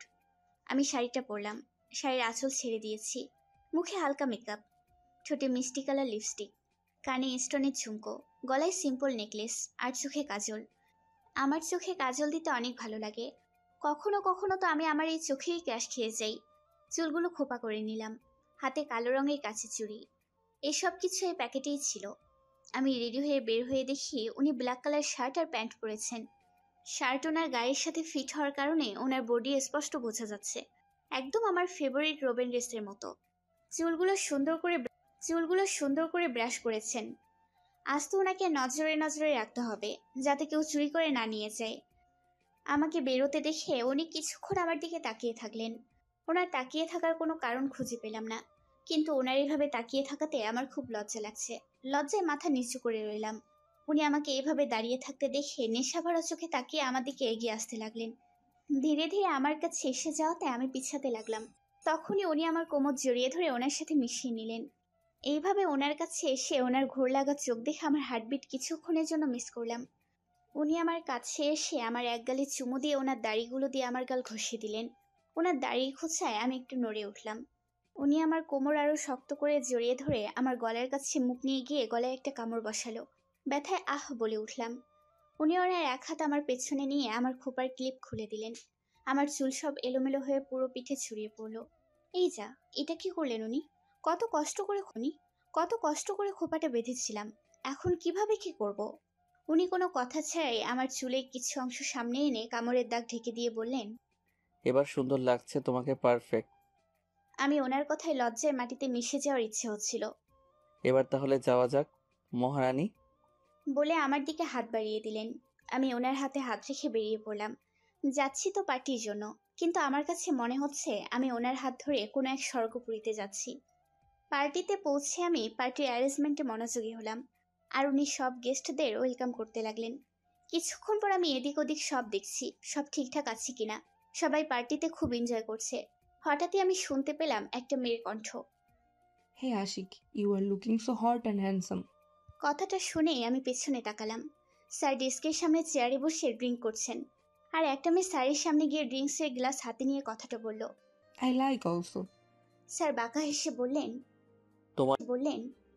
তোমার এই অ্যাটিচিউডেই তো সব মেয়ে ফিদা হয়, যার মধ্যে আমিও একজন। ওনাদের এই কথা শুনে আমার বুকের ভেতরটা মোচড় দিয়ে উঠল। আমি আবার ঘুরে দাঁড়ালাম। ওদের প্রত্যেকটা কথাই আমি শুনতে পাচ্ছি। কথাগুলো শুনে আমার মনে হচ্ছিল আমি জায়া স্যারের প্রত্যেক চুল হাতে তুলে নিয়ে আসি। তখনই আমার কানে এলো মেয়েটা বলছে, আশিক, আমি কতবার তোমার সাথে রুম ডেটে যেতে চেয়েছি, কিন্তু তুমি রাজিই হচ্ছ না। তুমি চাইলে আমরা আজই রুম ডেটে যেতে পারি। এই কথা শোনার সাথে সাথেই আমি ওনাদের দিকে তাকালাম। মেয়েটা স্যারের গা ঘেঁষে দাঁড়িয়ে ওনার বুকে এক হাতে স্লাইড করতে করতে বলছে কথাগুলো, আর উনি আমার দিকে তাকিয়ে একই রকম ভাবে হেসে যাচ্ছেন। আমার চোখ থেকে অজান্তেই টপ করে এক ফোঁটা জল বেরিয়ে এলো। নিজেকে খুব ছোট মনে হচ্ছিল। যার পেছনে এত সুন্দর সুন্দর স্মার্ট আধুনিক মেয়েরা পাগল, তার জন্য আমি তো কিছুই না। সত্যিই কি আমার কোনো যোগ্যতা আছে ওনার বউ হওয়ার? আমি চোখের পানি মুছতে মুছতে ওখান থেকে চলে আসছিলাম। তখনই মাইকে কারো অ্যানাউন্সমেন্ট শুনে থমকে গেলাম। পেছনে ফিরে তাকালাম। Hello guys, welcome to my party. আশা করি আপনারা পার্টি খুব ভালোই এনজয় করছেন। সবাই ওনার কথায় সায় দিলেন। গুড। সো যেই জন্য এই অ্যানাউন্সমেন্ট, আপনারা সবাই জানেন আমি বিবাহিত, কিন্তু আমার স্ত্রীকে আজ পর্যন্ত অনেকেই দেখেননি। তাই আমি আজ সবার সামনে আমার স্ত্রীকে প্রপোজ করতে চাই। ওনার কথায় সবাই হো বলে চেঁচিয়ে উঠল। সবাই ওনাকে চিয়ার আপ করতে লাগলো। আর উনি ধীরে ধীরে আমার সামনে এসে আমার দিকে হাত বাড়িয়ে দিয়ে বললেন, Monalika, are you like to dance with me? আমি ওনার কথা শুনে হা হয়ে গেলাম। আর শুধু আমি না, পার্টিতে থাকা প্রত্যেকে আমাদের দিকে অবাক দৃষ্টিতে তাকালেন। হয়তো কেউ স্যারের সাথে আমাকে অ্যাকসেপ্ট করেনি। আমি অবাক হয়ে ওনার দিকেই তাকিয়ে আছি। কথা বলার শক্তি হারিয়ে ফেলেছি। উনি যে এমন কিছু বলবেন আমার ধারণার বাইরে ছিল। আমাকে এভাবে দাঁড়িয়ে থাকতে দেখে উনি মাইক একজনকে ছুরি দিয়ে এক হাতে আমার এক হাত ধরে টান দিতেই আমি গিয়ে ওনার বুকের ওপর পড়ি। সাথে সাথেই গান বেজে উঠল, মেরে হাত মে তেরা হাত হো, সারি জান্নাতে মেরা সাথ হো, তু জো পাস হে ফির ক্যা ये जहां, तेरे प्यार में हो जाओ फना। আমি মোটা হলেও নাচটা আমি খুব ভালোই পারি। গ্রামের যে কোনো অনুষ্ঠানে সবাই আমার কাছে নাচ শিখতে আসতো, কিন্তু এখানে আমি পুরাই কাঠপুতুল হয়ে গেছি। উনি আমাকে নিয়ে যা যা মুভ করছেন, আমি কাঠপুতুলের মতো ওনার দিকে তাকিয়ে তাই করে যাচ্ছি। নাচ করার সময় উনি আমার এতটা কাছে আসেন যে ওনার গরম নিঃশ্বাস আমার উপর পড়ছে। একসময় উনি আমার গলার চুল সরিয়ে কামড় দেওয়ার জায়গাটা আলতো করে ঠোঁট ছুঁয়ে দিলেন। ওনার ঠোঁটের স্পর্শে আমি কেঁপে উঠি। এইভাবে সবার সামনে ওনার এতটা কাছে আসাতে আমি কিছুটা আনইজি ফিল করছিলাম। তারপরও মনের মাঝে একটা ভালো লাগা কাজ করছিল। গান শেষ হলে উনি টেনে আমাকে নিজের বুকে শক্ত করে চেপে ধরেন। সবার করাতালিতে স্তব্ধতা ভেঙে গেল। উনি আমায় এখনো ছাড়ছেন না। মনে হয় ছেড়ে দিলেই আমি কোথাও চলে যাব। সবার সামনে এভাবে জড়িয়ে ধরায় আমার অস্বস্তি হচ্ছিল। তাই অনেক কষ্টে ওনাকে বললাম, স্যার প্লিজ ছাড়ুন, সবাই দেখছে। তাতে আমি কি করব? আমি আমার বউকে জড়িয়ে ধরেছি, তাতে কার কি? স্যার প্লিজ ছাড়ুন, আমার আনইজি লাগছে। এবার উনি আমাকে ছেড়ে দিলেন। সবাইকে পার্টি এনজয় করতে বলে চলে গেলেন। সবাই কাপল ডান্স করতে লাগলো। আমি একপাশে দাঁড়িয়ে তা দেখতে লাগলাম। তখনই আমার পাশে নিলয় এসে দাঁড়ালো। মোনালিকা, আজ তোমাকে অনেক সুন্দর লাগছে। আর তোমাকেও। ওর দিকে তাকিয়ে মুচকি হেসে বললাম। তো স্যারের সাথে রোমান্স তো ভালোই চলছে। নিলয়ের কথা শুনে আমি কিছুটা লজ্জা পেয়ে মাথা নিচু করে নিলাম। কিছুক্ষণ পর বললাম, আচ্ছা নিলয়, আমার কি সত্যিই কোনো যোগ্যতা আছে ওনার এত ভালোবাসা পাওয়ার? যোগ্যতার কথা তো আমি জানি না মোনালিকা, তবে এটা জানি যে তোমার মতো আর কেউই হয় না। তুমি অন্যরকম। কথাটা শুনে আমি নিলয়ের দিকে তাকালাম। ও এক অন্য চাহনিতে আমার দিকে তাকিয়ে আছে। এই চাহনি আমি আগে কখনো দেখিনি। এই চাহনির কোনো মানে আমি খুঁজে পেলাম না। নিলয় ক্ষণিকেই নিজেকে স্বাভাবিক করে বলল, তবে হ্যাঁ, যদি স্যার কখনো তোমাকে ছেড়ে দেয় তখন তুমি আমার কাছে আসতেই পারো। তুমি তো জানোই তোমার জন্য আমার মনের দরজা 24 ঘন্টা খোলা। বলেই হাসতে লাগলো। নিলয়, তুমি মজা বন্ধ করবে? মুচকি এসে বললাম। যাক বাবা, সিরিয়াস কিছু বললেও তোমার কাছে মজাই কেন মনে হয় বলবে? আমি এবার নিলয়ের দিকে তাকাতে গিয়ে দেখি স্যার পেছনে দাঁড়িয়ে আমাদের কথা শুনছেন। চোখ মুখ শক্ত করে হাত মুঠো করে দাঁড়িয়ে আছেন। দেখে মনে হচ্ছে রেগে আছেন। ওনাকে এভাবে দাঁড়িয়ে থাকতে দেখে আমি ভয় পেয়ে গেলাম। আমাকে এইভাবে দেখতে দেখে নিলয়ও পেছনে তাকালো। স্যার আমাদের এইভাবে দেখতে দেখে ওখান থেকে গজগজ করতে করতে চলে গেলেন। কি হলো স্যার, কি আমার কথা শুনে অন্য কিছু মাইন্ড করলেন? আমার জন্য কি তোমাদের কোনো ক্ষতি হলো? নিলয় আমার দিকে তাকিয়ে বলল। আমি ওর দিকে একবার তাকিয়ে স্যারের পিছু পিছু যেতে লাগলাম। স্যার একটা নির্জন জায়গায় গিয়ে এক হাতে সিগারেট নিয়ে অন্য হাত দেয়ালে ঠেকিয়ে দাঁড়িয়ে আছেন। আমি ওনার পেছনে গিয়ে দাঁড়ালাম। স্যার, আমার আপনার সাথে কিছু কথা আছে। আপনি যেটা ভাবছেন নিলয় মোটেও সেরকম বলতে চাইনি। ও তো মজা। আর বলতে পারলাম না। উনি আমার এক হাতে টান দিয়ে সামনে এনে দেয়ালে মিশিয়ে ধরলেন। ওনার সিগারেটে থাকা হাত দিয়ে আমার পাশের দেয়ালে জোরে পাঞ্চ মেরে বললেন, আমার থেকে মুক্তি চাও? আমার থেকে মুক্ত হয়ে ওই নিলয়ের কাছে যেতে চাও? তো যাও না, আটকে কে রেখেছে? তুমি ঠিক আছো? তুমি তোমার মতো জীবন কাটাচ্ছ, আমি খামোখা আমার লাইফ আটকে রেখেছি। অনেক হয়েছে, এতদিন তুমি তোমার মতো চলেছো, এখন আমি আমার মতো চলবো। আর মুক্তি চাও তো, সেটাও পেয়ে যাবে, খুব তাড়াতাড়ি পেয়ে যাবে, খুব তাড়াতাড়ি পেয়ে যাবে। স্যার আমার কথাটা তো। শাট আপ, তোমার কথা শোনার কোনো ইন্টারেস্ট আমার নাই। Just go to hell. বলে উনি চলে গেলেন। আমি ওনার পিছু পিছু যেতে লাগলাম। স্যার, স্যার, আমার কথাটা শুনুন। উনি আমার কোনো কথা না শুনে অফিস থেকে বেরিয়ে গেলেন। আমি তাড়াতাড়ি পার্টির গেস্টদের অনুরিয়াদের সামলাতে বলে ওখান থেকে চলে এলাম। উনি গাড়ি নিয়ে বেরিয়ে গেছেন। আমি ট্যাক্সি ভাড়া করে নিলাম। উনি বাড়ি পৌঁছে নিজের রুমে গিয়ে নিজের দরজা লাগিয়ে দিলেন। ঘরের মধ্যে ভাঙচুর করছেন। আমি বাইরে দাঁড়িয়ে আছি, কিন্তু ডাকতে সাহস পাচ্ছি না। ভাবলাম রাগ ঠান্ডা হলে কথা বলবো, তাই আমি অন্য রুমে চলে গেলাম। কিন্তু আমি কিভাবে জানাবো যে এই একটা ভুলে আমাদের সম্পর্কে আবার দূরত্ব বাড়িয়ে দেবে, আবারও আগের মতো হয়ে যাবে আমাদের সম্পর্ক। পরের দিন থেকেই উনি আমার সাথে কথা বলে বন্ধ করে দেন। আমি কথা বলতে গেলে সোজা অপমান করে তাড়িয়ে দেন। লেট নাইট পার্টি করার কাজের মাঝে এতটাই ডুবে থাকতেন যে আমার দিকে তাকানোর কোনো সময়ই ছিল না ওনার। এইভাবেই কতগুলো দিন কেটে গেল। এইভাবে আর কতদিনই বা চলবে আমাদের এই সম্পর্কটা। উনি আমার কোনো কথাই শুনতে রাজি নন। কি করব আমি? এইসবে নিজের কেবিনে বসে ভাবছিলাম, তখনই রাইসা আমার কেবিনে ঢুকে চেয়ারে বসে পড়লো। ওকে দেখে কিছুটা বিরক্ত হলেও শান্তভাবে বললাম, রাইসা আপনি এখানে? কোনো প্রয়োজন ছিল কি? হ্যাঁ, প্রয়োজন আছে বলেই তো এসেছি, না হলে তোমার মতো মেয়ের সাথে কে দেখা করতে আসবে? তা বলুন কি প্রয়োজন? তুমি আশিককে মুক্তি দিচ্ছ না কেন? মানে? আর কতদিন পড়ে থাকবে ওর পায়ের নিচে? তোমার মধ্যে কোনো সেমনেস বলতে কিছু আছে কি নেই? তুমি এতদিনেও বুঝতে পারোনি যে তুমি আশিকের যোগ্য নও? এটা বুঝো না? বুঝো শুধু টাকার লোভে ওর ঘাড়ে ঝুলে আছো। শোনো, আশিকের লাইফ থেকে চলে যাও। ওর এখন মেয়ের নেশা ধরেছে, বুঝেছো? সেজন্যই তো এখন আমার সাথে টাইম স্পেন্ড করতেই ও বেশি পছন্দ করে। আমি আশিককে অনেক সুখী রাখবো, অন্তত তোমার থেকে তো বেটারই।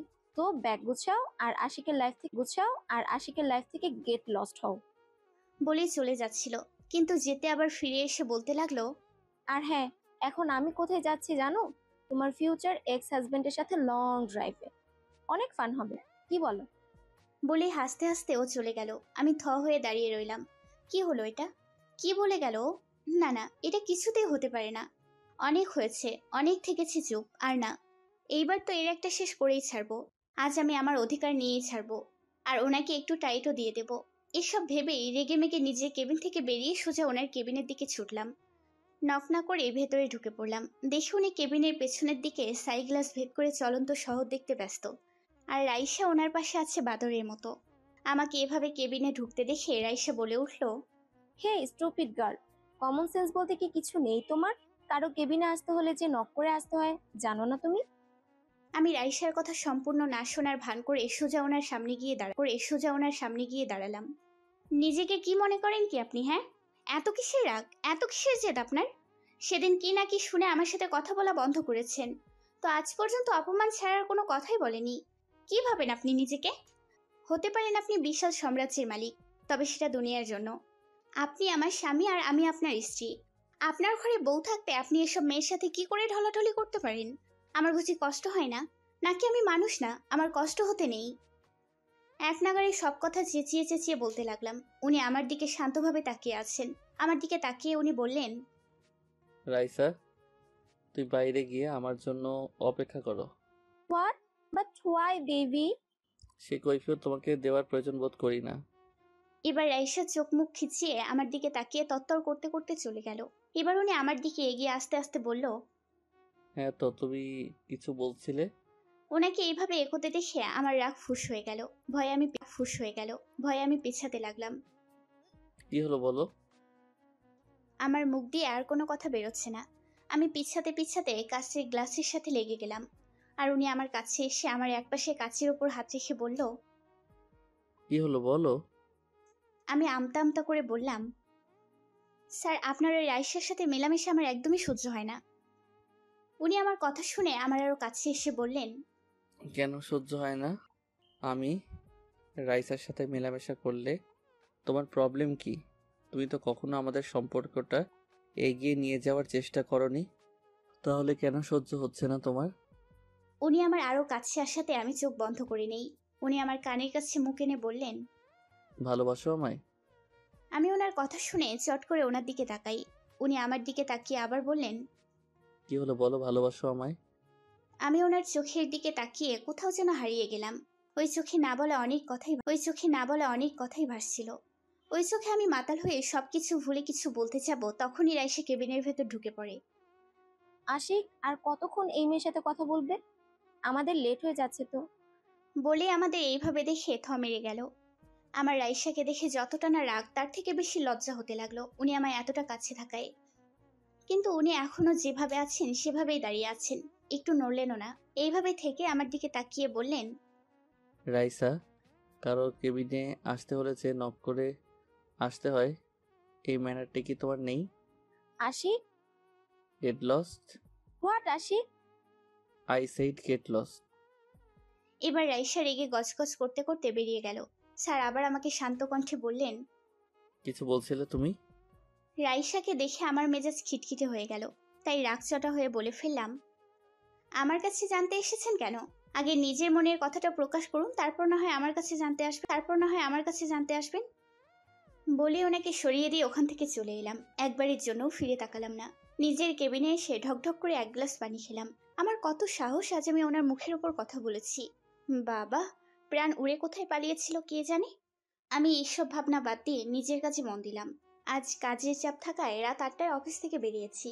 স্যার অনেক আগেই চলে গেছেন, আর যাওয়ার আগে এতগুলো কাজ হাতে ধরিয়ে গেছেন। এগুলো শেষ করতেই রাত হয়ে গেল। বাড়ি ফিরে দেখি পুরো বাড়ি অন্ধকার। এ কি, পুরো বাড়ি অন্ধকার কেন? স্যার বাড়িতে নেই। স্যার যদি বাড়িতে নাও থাকে তবুও তো সার্ভেন্টরা আছে, তাহলে বাড়ি অন্ধকার কেন? আমি সার্ভেন্টদের ডাকলাম, কিন্তু কোনো সাড়া নেই। গেল কই সবাই? আমি ধীরে ধীরে উপরে উঠে এলাম। নিজের রুমে ঢুকতে গিয়ে দেখি রুম নক করা, কিন্তু আমি তো রুম নক করে কোথাও যাই না। আমার কাছে তো চাবিও নেই যে খুলবো। আমি ধীরে ধীরে স্যারের রুমের দিকে গেলাম। স্যারের রুম থেকে হালকা আলো আসছে। আমি আস্তে আস্তে দরজা খুলে যা দেখলাম তাতে আমার মুখ পুরো হা হয়ে গেল। রুম এত সুন্দর করে ডেকোরেট করা যে শুধু দেখে যেতে ইচ্ছে করছে। আমি রুমের ভেতর ঢুকে এদিক ওদিক দেখতে লাগলাম। পুরো রুম গোলাপ ফুল আর রেড কালারের লাইটিং দিয়ে ডেকোরেট করা। রুমের চারিদিকে ক্যান্ডেল জ্বালানো, বিছানায় গোলাপের পাপড়ি দিয়ে হাঁটছি পাকা। সবকিছু দেখে আমি শুধু অবাকই হচ্ছি। আমি বেডের দিকে এগিয়ে গেলে একটা প্যাকেট দেখতে পাই। প্যাকেটের ওপর লেখা, জাস্ট ফর ইউ। ওটা দেখে আমার ঠোঁটের কোণে হাসি রেখা ফুটে উঠলো। আমি প্যাকেটটা খুলে দেখি রেড কালার শাড়ি আর ম্যাচিং ব্লাউজ, তার সাথে কসমেটিকও রয়েছে, আর একটা চিরকুট, যেটাতে লেখা তাড়াতাড়ি রেডি হয়ে এসো। আমি প্যাকেট হাতে নিয়ে ওয়াশরুমে চলে গেলাম। কি হচ্ছে? স্যার কি করতে চাচ্ছেন আমি কিছুই বুঝতে পারছি না, তবে মনের মধ্যে একটা অন্যরকম ফিলিংস কাজ করছে। আমি শাড়িটা পরে নিলাম। মুখে হালকা মেকআপ, মিষ্টি কালার লিপস্টিক, চোখে কাজল, কানের ঝুমকো, গলায় সিম্পল নেকলেস, আর হাতে লাল চুড়ি। চুলগুলো বাঁধতে গিয়েও বাঁধলাম না, কারণ স্যার আমার খোলা চুলই পছন্দ করেন। আমি রেডি হয়ে বেরিয়ে যা দেখলাম তাতে আমার আরো অবাক হওয়ার পালা। পুরো রুমে হাজারো লাল হার্টশিপ বেলুন ছড়ানো। বেলুনে মেঝে পরিপূর্ণ হয়ে রয়েছে। আমি একটা বেলুন হাতে নিয়ে দেখি বেলুনের গায়ে লেখা, আই লাভ ইউ মোনালিকা। এটা দেখতেই মনের ভেতর ঢিপ করে উঠলো। কিন্তু স্যার কোথায়? স্যারকে দেখতে পাচ্ছি না কেন? আমি এগিয়ে এসে স্যারকে এদিক ওদিক খুঁজতে লাগলাম। পেছনে তাকাতেই আমি হা হয়ে গেলাম। স্যার দাঁড়িয়ে আছেন, ব্ল্যাক কালারের শার্ট আর প্যান্ট পরে। ব্ল্যাক কালার যে আমার প্রিয় রং। তার উপর ওনাকে দেখতে কি সুন্দর লাগছে তা বলে বোঝানোর মতো না। ওনাকে দেখে চোখ সরাতে পারছি না, বারবার ওনার দিকেই চোখ চলে যাচ্ছে। উনি আমাকে এইভাবে তাকিয়ে থাকতে দেখে ধীরে ধীরে আমার দিকে এগিয়ে আসতে লাগলেন। ওনাকে এগিয়ে আসতে দেখে আমার হুঁশ এলো। ভয়ে লজ্জায় মাটিতে মিশে যাওয়ার ইচ্ছে হচ্ছিল। উনি এগিয়ে আমার কাছে এসে যাওয়াতে আমি পেছাতে লাগলাম। পেছাতে পেছাতে কাবার্ডের সাথে লেগে গেলাম। এখন আমি কি করি, কই যাই? উনি আমার কাছে এসে আমার একপাশে কাবার্ডে হাত রেখে বললেন, তুমি আমার মনের ইচ্ছে জানতে চেয়েছিলে না? আমার মনের ইচ্ছে কি শুনবে? আমি মাথা নিচু করে চুপ করে আছি। ওনার প্রত্যেকটা কথায় আমার হার্টবিট বেড়ে চলেছে। উনি আমার আরো কাছে এসে বললেন, বাবা হতে চাই আমি। ওনার কথা শুনে আমি চট করে ওনার দিকে তাকালাম। উনি আবার বললেন, আমি আমার একটা ফ্যামিলি চাই, যেখানে আমি, তুমি আর তোমার মতো একটা গুলোমুলো বেবি থাকবে। আমাদের বেবি, যে তার ছোট ছোট পায়ে পুরো বাড়ি দৌড়ে বেড়াবে, আর আমি তার পিছু পিছু। আমি ওনার কথা অবাক হয়ে শুনছি। ওনার চোখে এক মায়া লুকিয়ে আছে, যেটা আমাকে বারবার মোহিত করছে। হালকা বাদামি এই চোখগুলো যেন বারবার আমাকে বলছে, তুই শুধু আমার।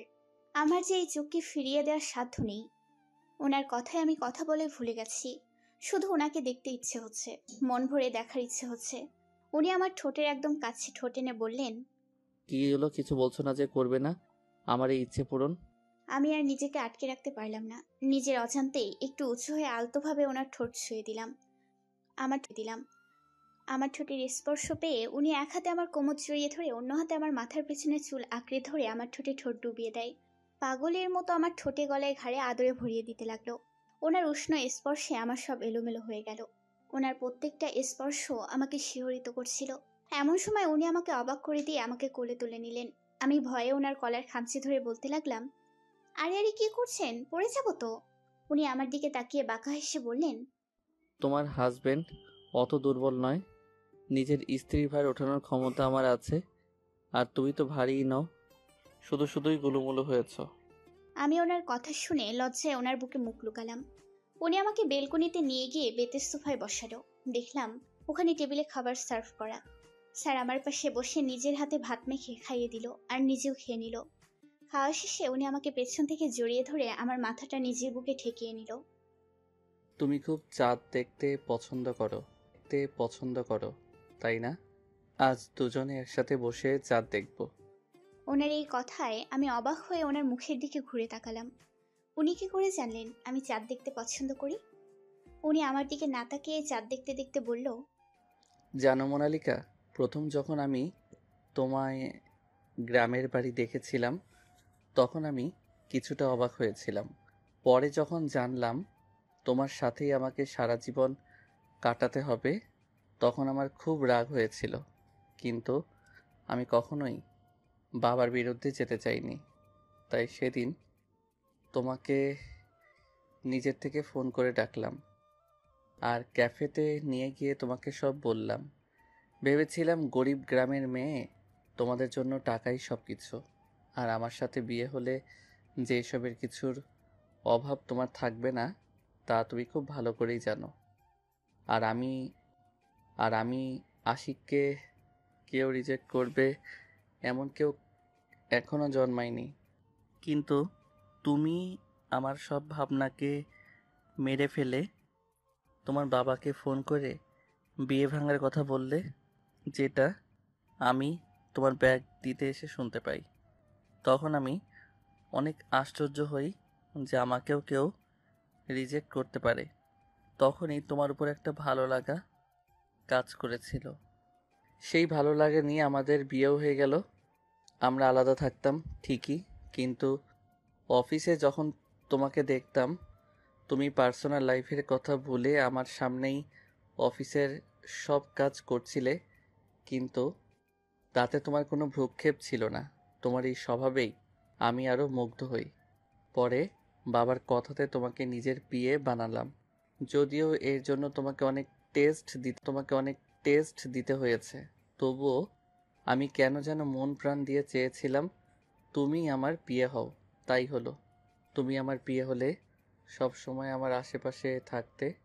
এভাবে কখন যেন তুমি আমার অভ্যাসে পরিণত হলে। তোমার হাতের কফি না খেলে আমার দিন ভালো যেত না। তুমি আমার কেবিন না গোছাতে আমার সব কিছু অগোছালো লাগতো। তোমার উপর রাগ না করলে মনে হতো দিনটাই বৃথা। তোমার ভয়ার্ত মুখটা দেখতে আমার খুব ভালো লাগতো। আমি সবসময় তোমাকে আমার আশেপাশে দেখতে চাইতাম, কিন্তু সেটা তো সম্ভব নয়। তাই সিসি ফুটেজে সবসময় তোমাকে দেখতাম আর তোমার কেবিনে ভয়েস রেকর্ডার লাগিয়ে রেখেছিলাম, যেন তোমার বলা প্রত্যেকটা কথা আমি শুনতে পাই। যখন তোমাকে ওই নিলয়ের সাথে দেখতাম প্রচণ্ড রাগ হতো আমার। ইচ্ছে হতো ওর সামনে থেকে তোমার হাত ধরে নিয়ে চলে আসি, কিন্তু সেটা তো পারতাম না। তাই কাজের বাহানায় তোমাদের আলাদা রাখতে চেয়েছি।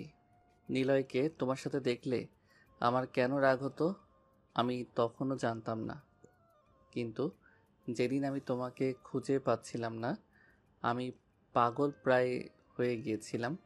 মনে হচ্ছিল আমার সব থেকে মূল্যবান জিনিসটা হারিয়ে গেছে, যাকে ছাড়া আমার এক মুহূর্তও চলে না। পরে যখন তোমাকে অফিসে ঘুমিয়ে থাকতে দেখেছিলাম আমার মনে হলো আমার দেহে প্রাণ ফিরে এসেছে। তখন আমি রিয়ালাইজ করি যে আমি তোমায় ভালোবাসি। যখন তোমার রুমে খাবার দিতে এলাম তখন তুমি কারোর সাথে কথা বলছিলে। আমি নিশ্চিত ছিলাম ওইটা নিলয় ছিল। আমি রেগে যাই আর তোমার সাথে মিসবিহেভ করি।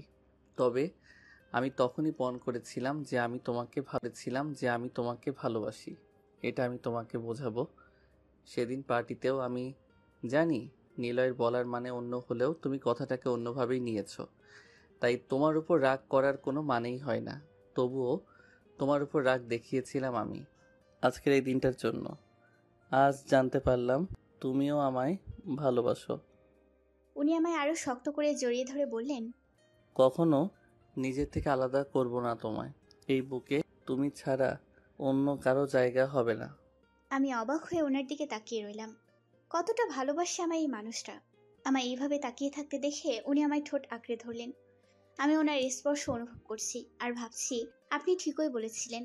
আমি এই সম্পর্কের জন্য কিছুই করিনি, তবে কিছু না করেও অনেক কিছুই করেছি। যেমন বাবাকে বলে আপনার বিয়ের পারমিশনটা আমি নিয়েছি।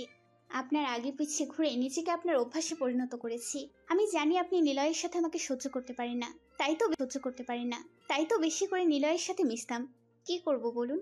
বাংলার গ্রামের মেয়েরা যে স্বামীর অধিকার ছাড়তে নারাজ, তবে আমি কিভাবে আমার অধিকার ছাড়তাম?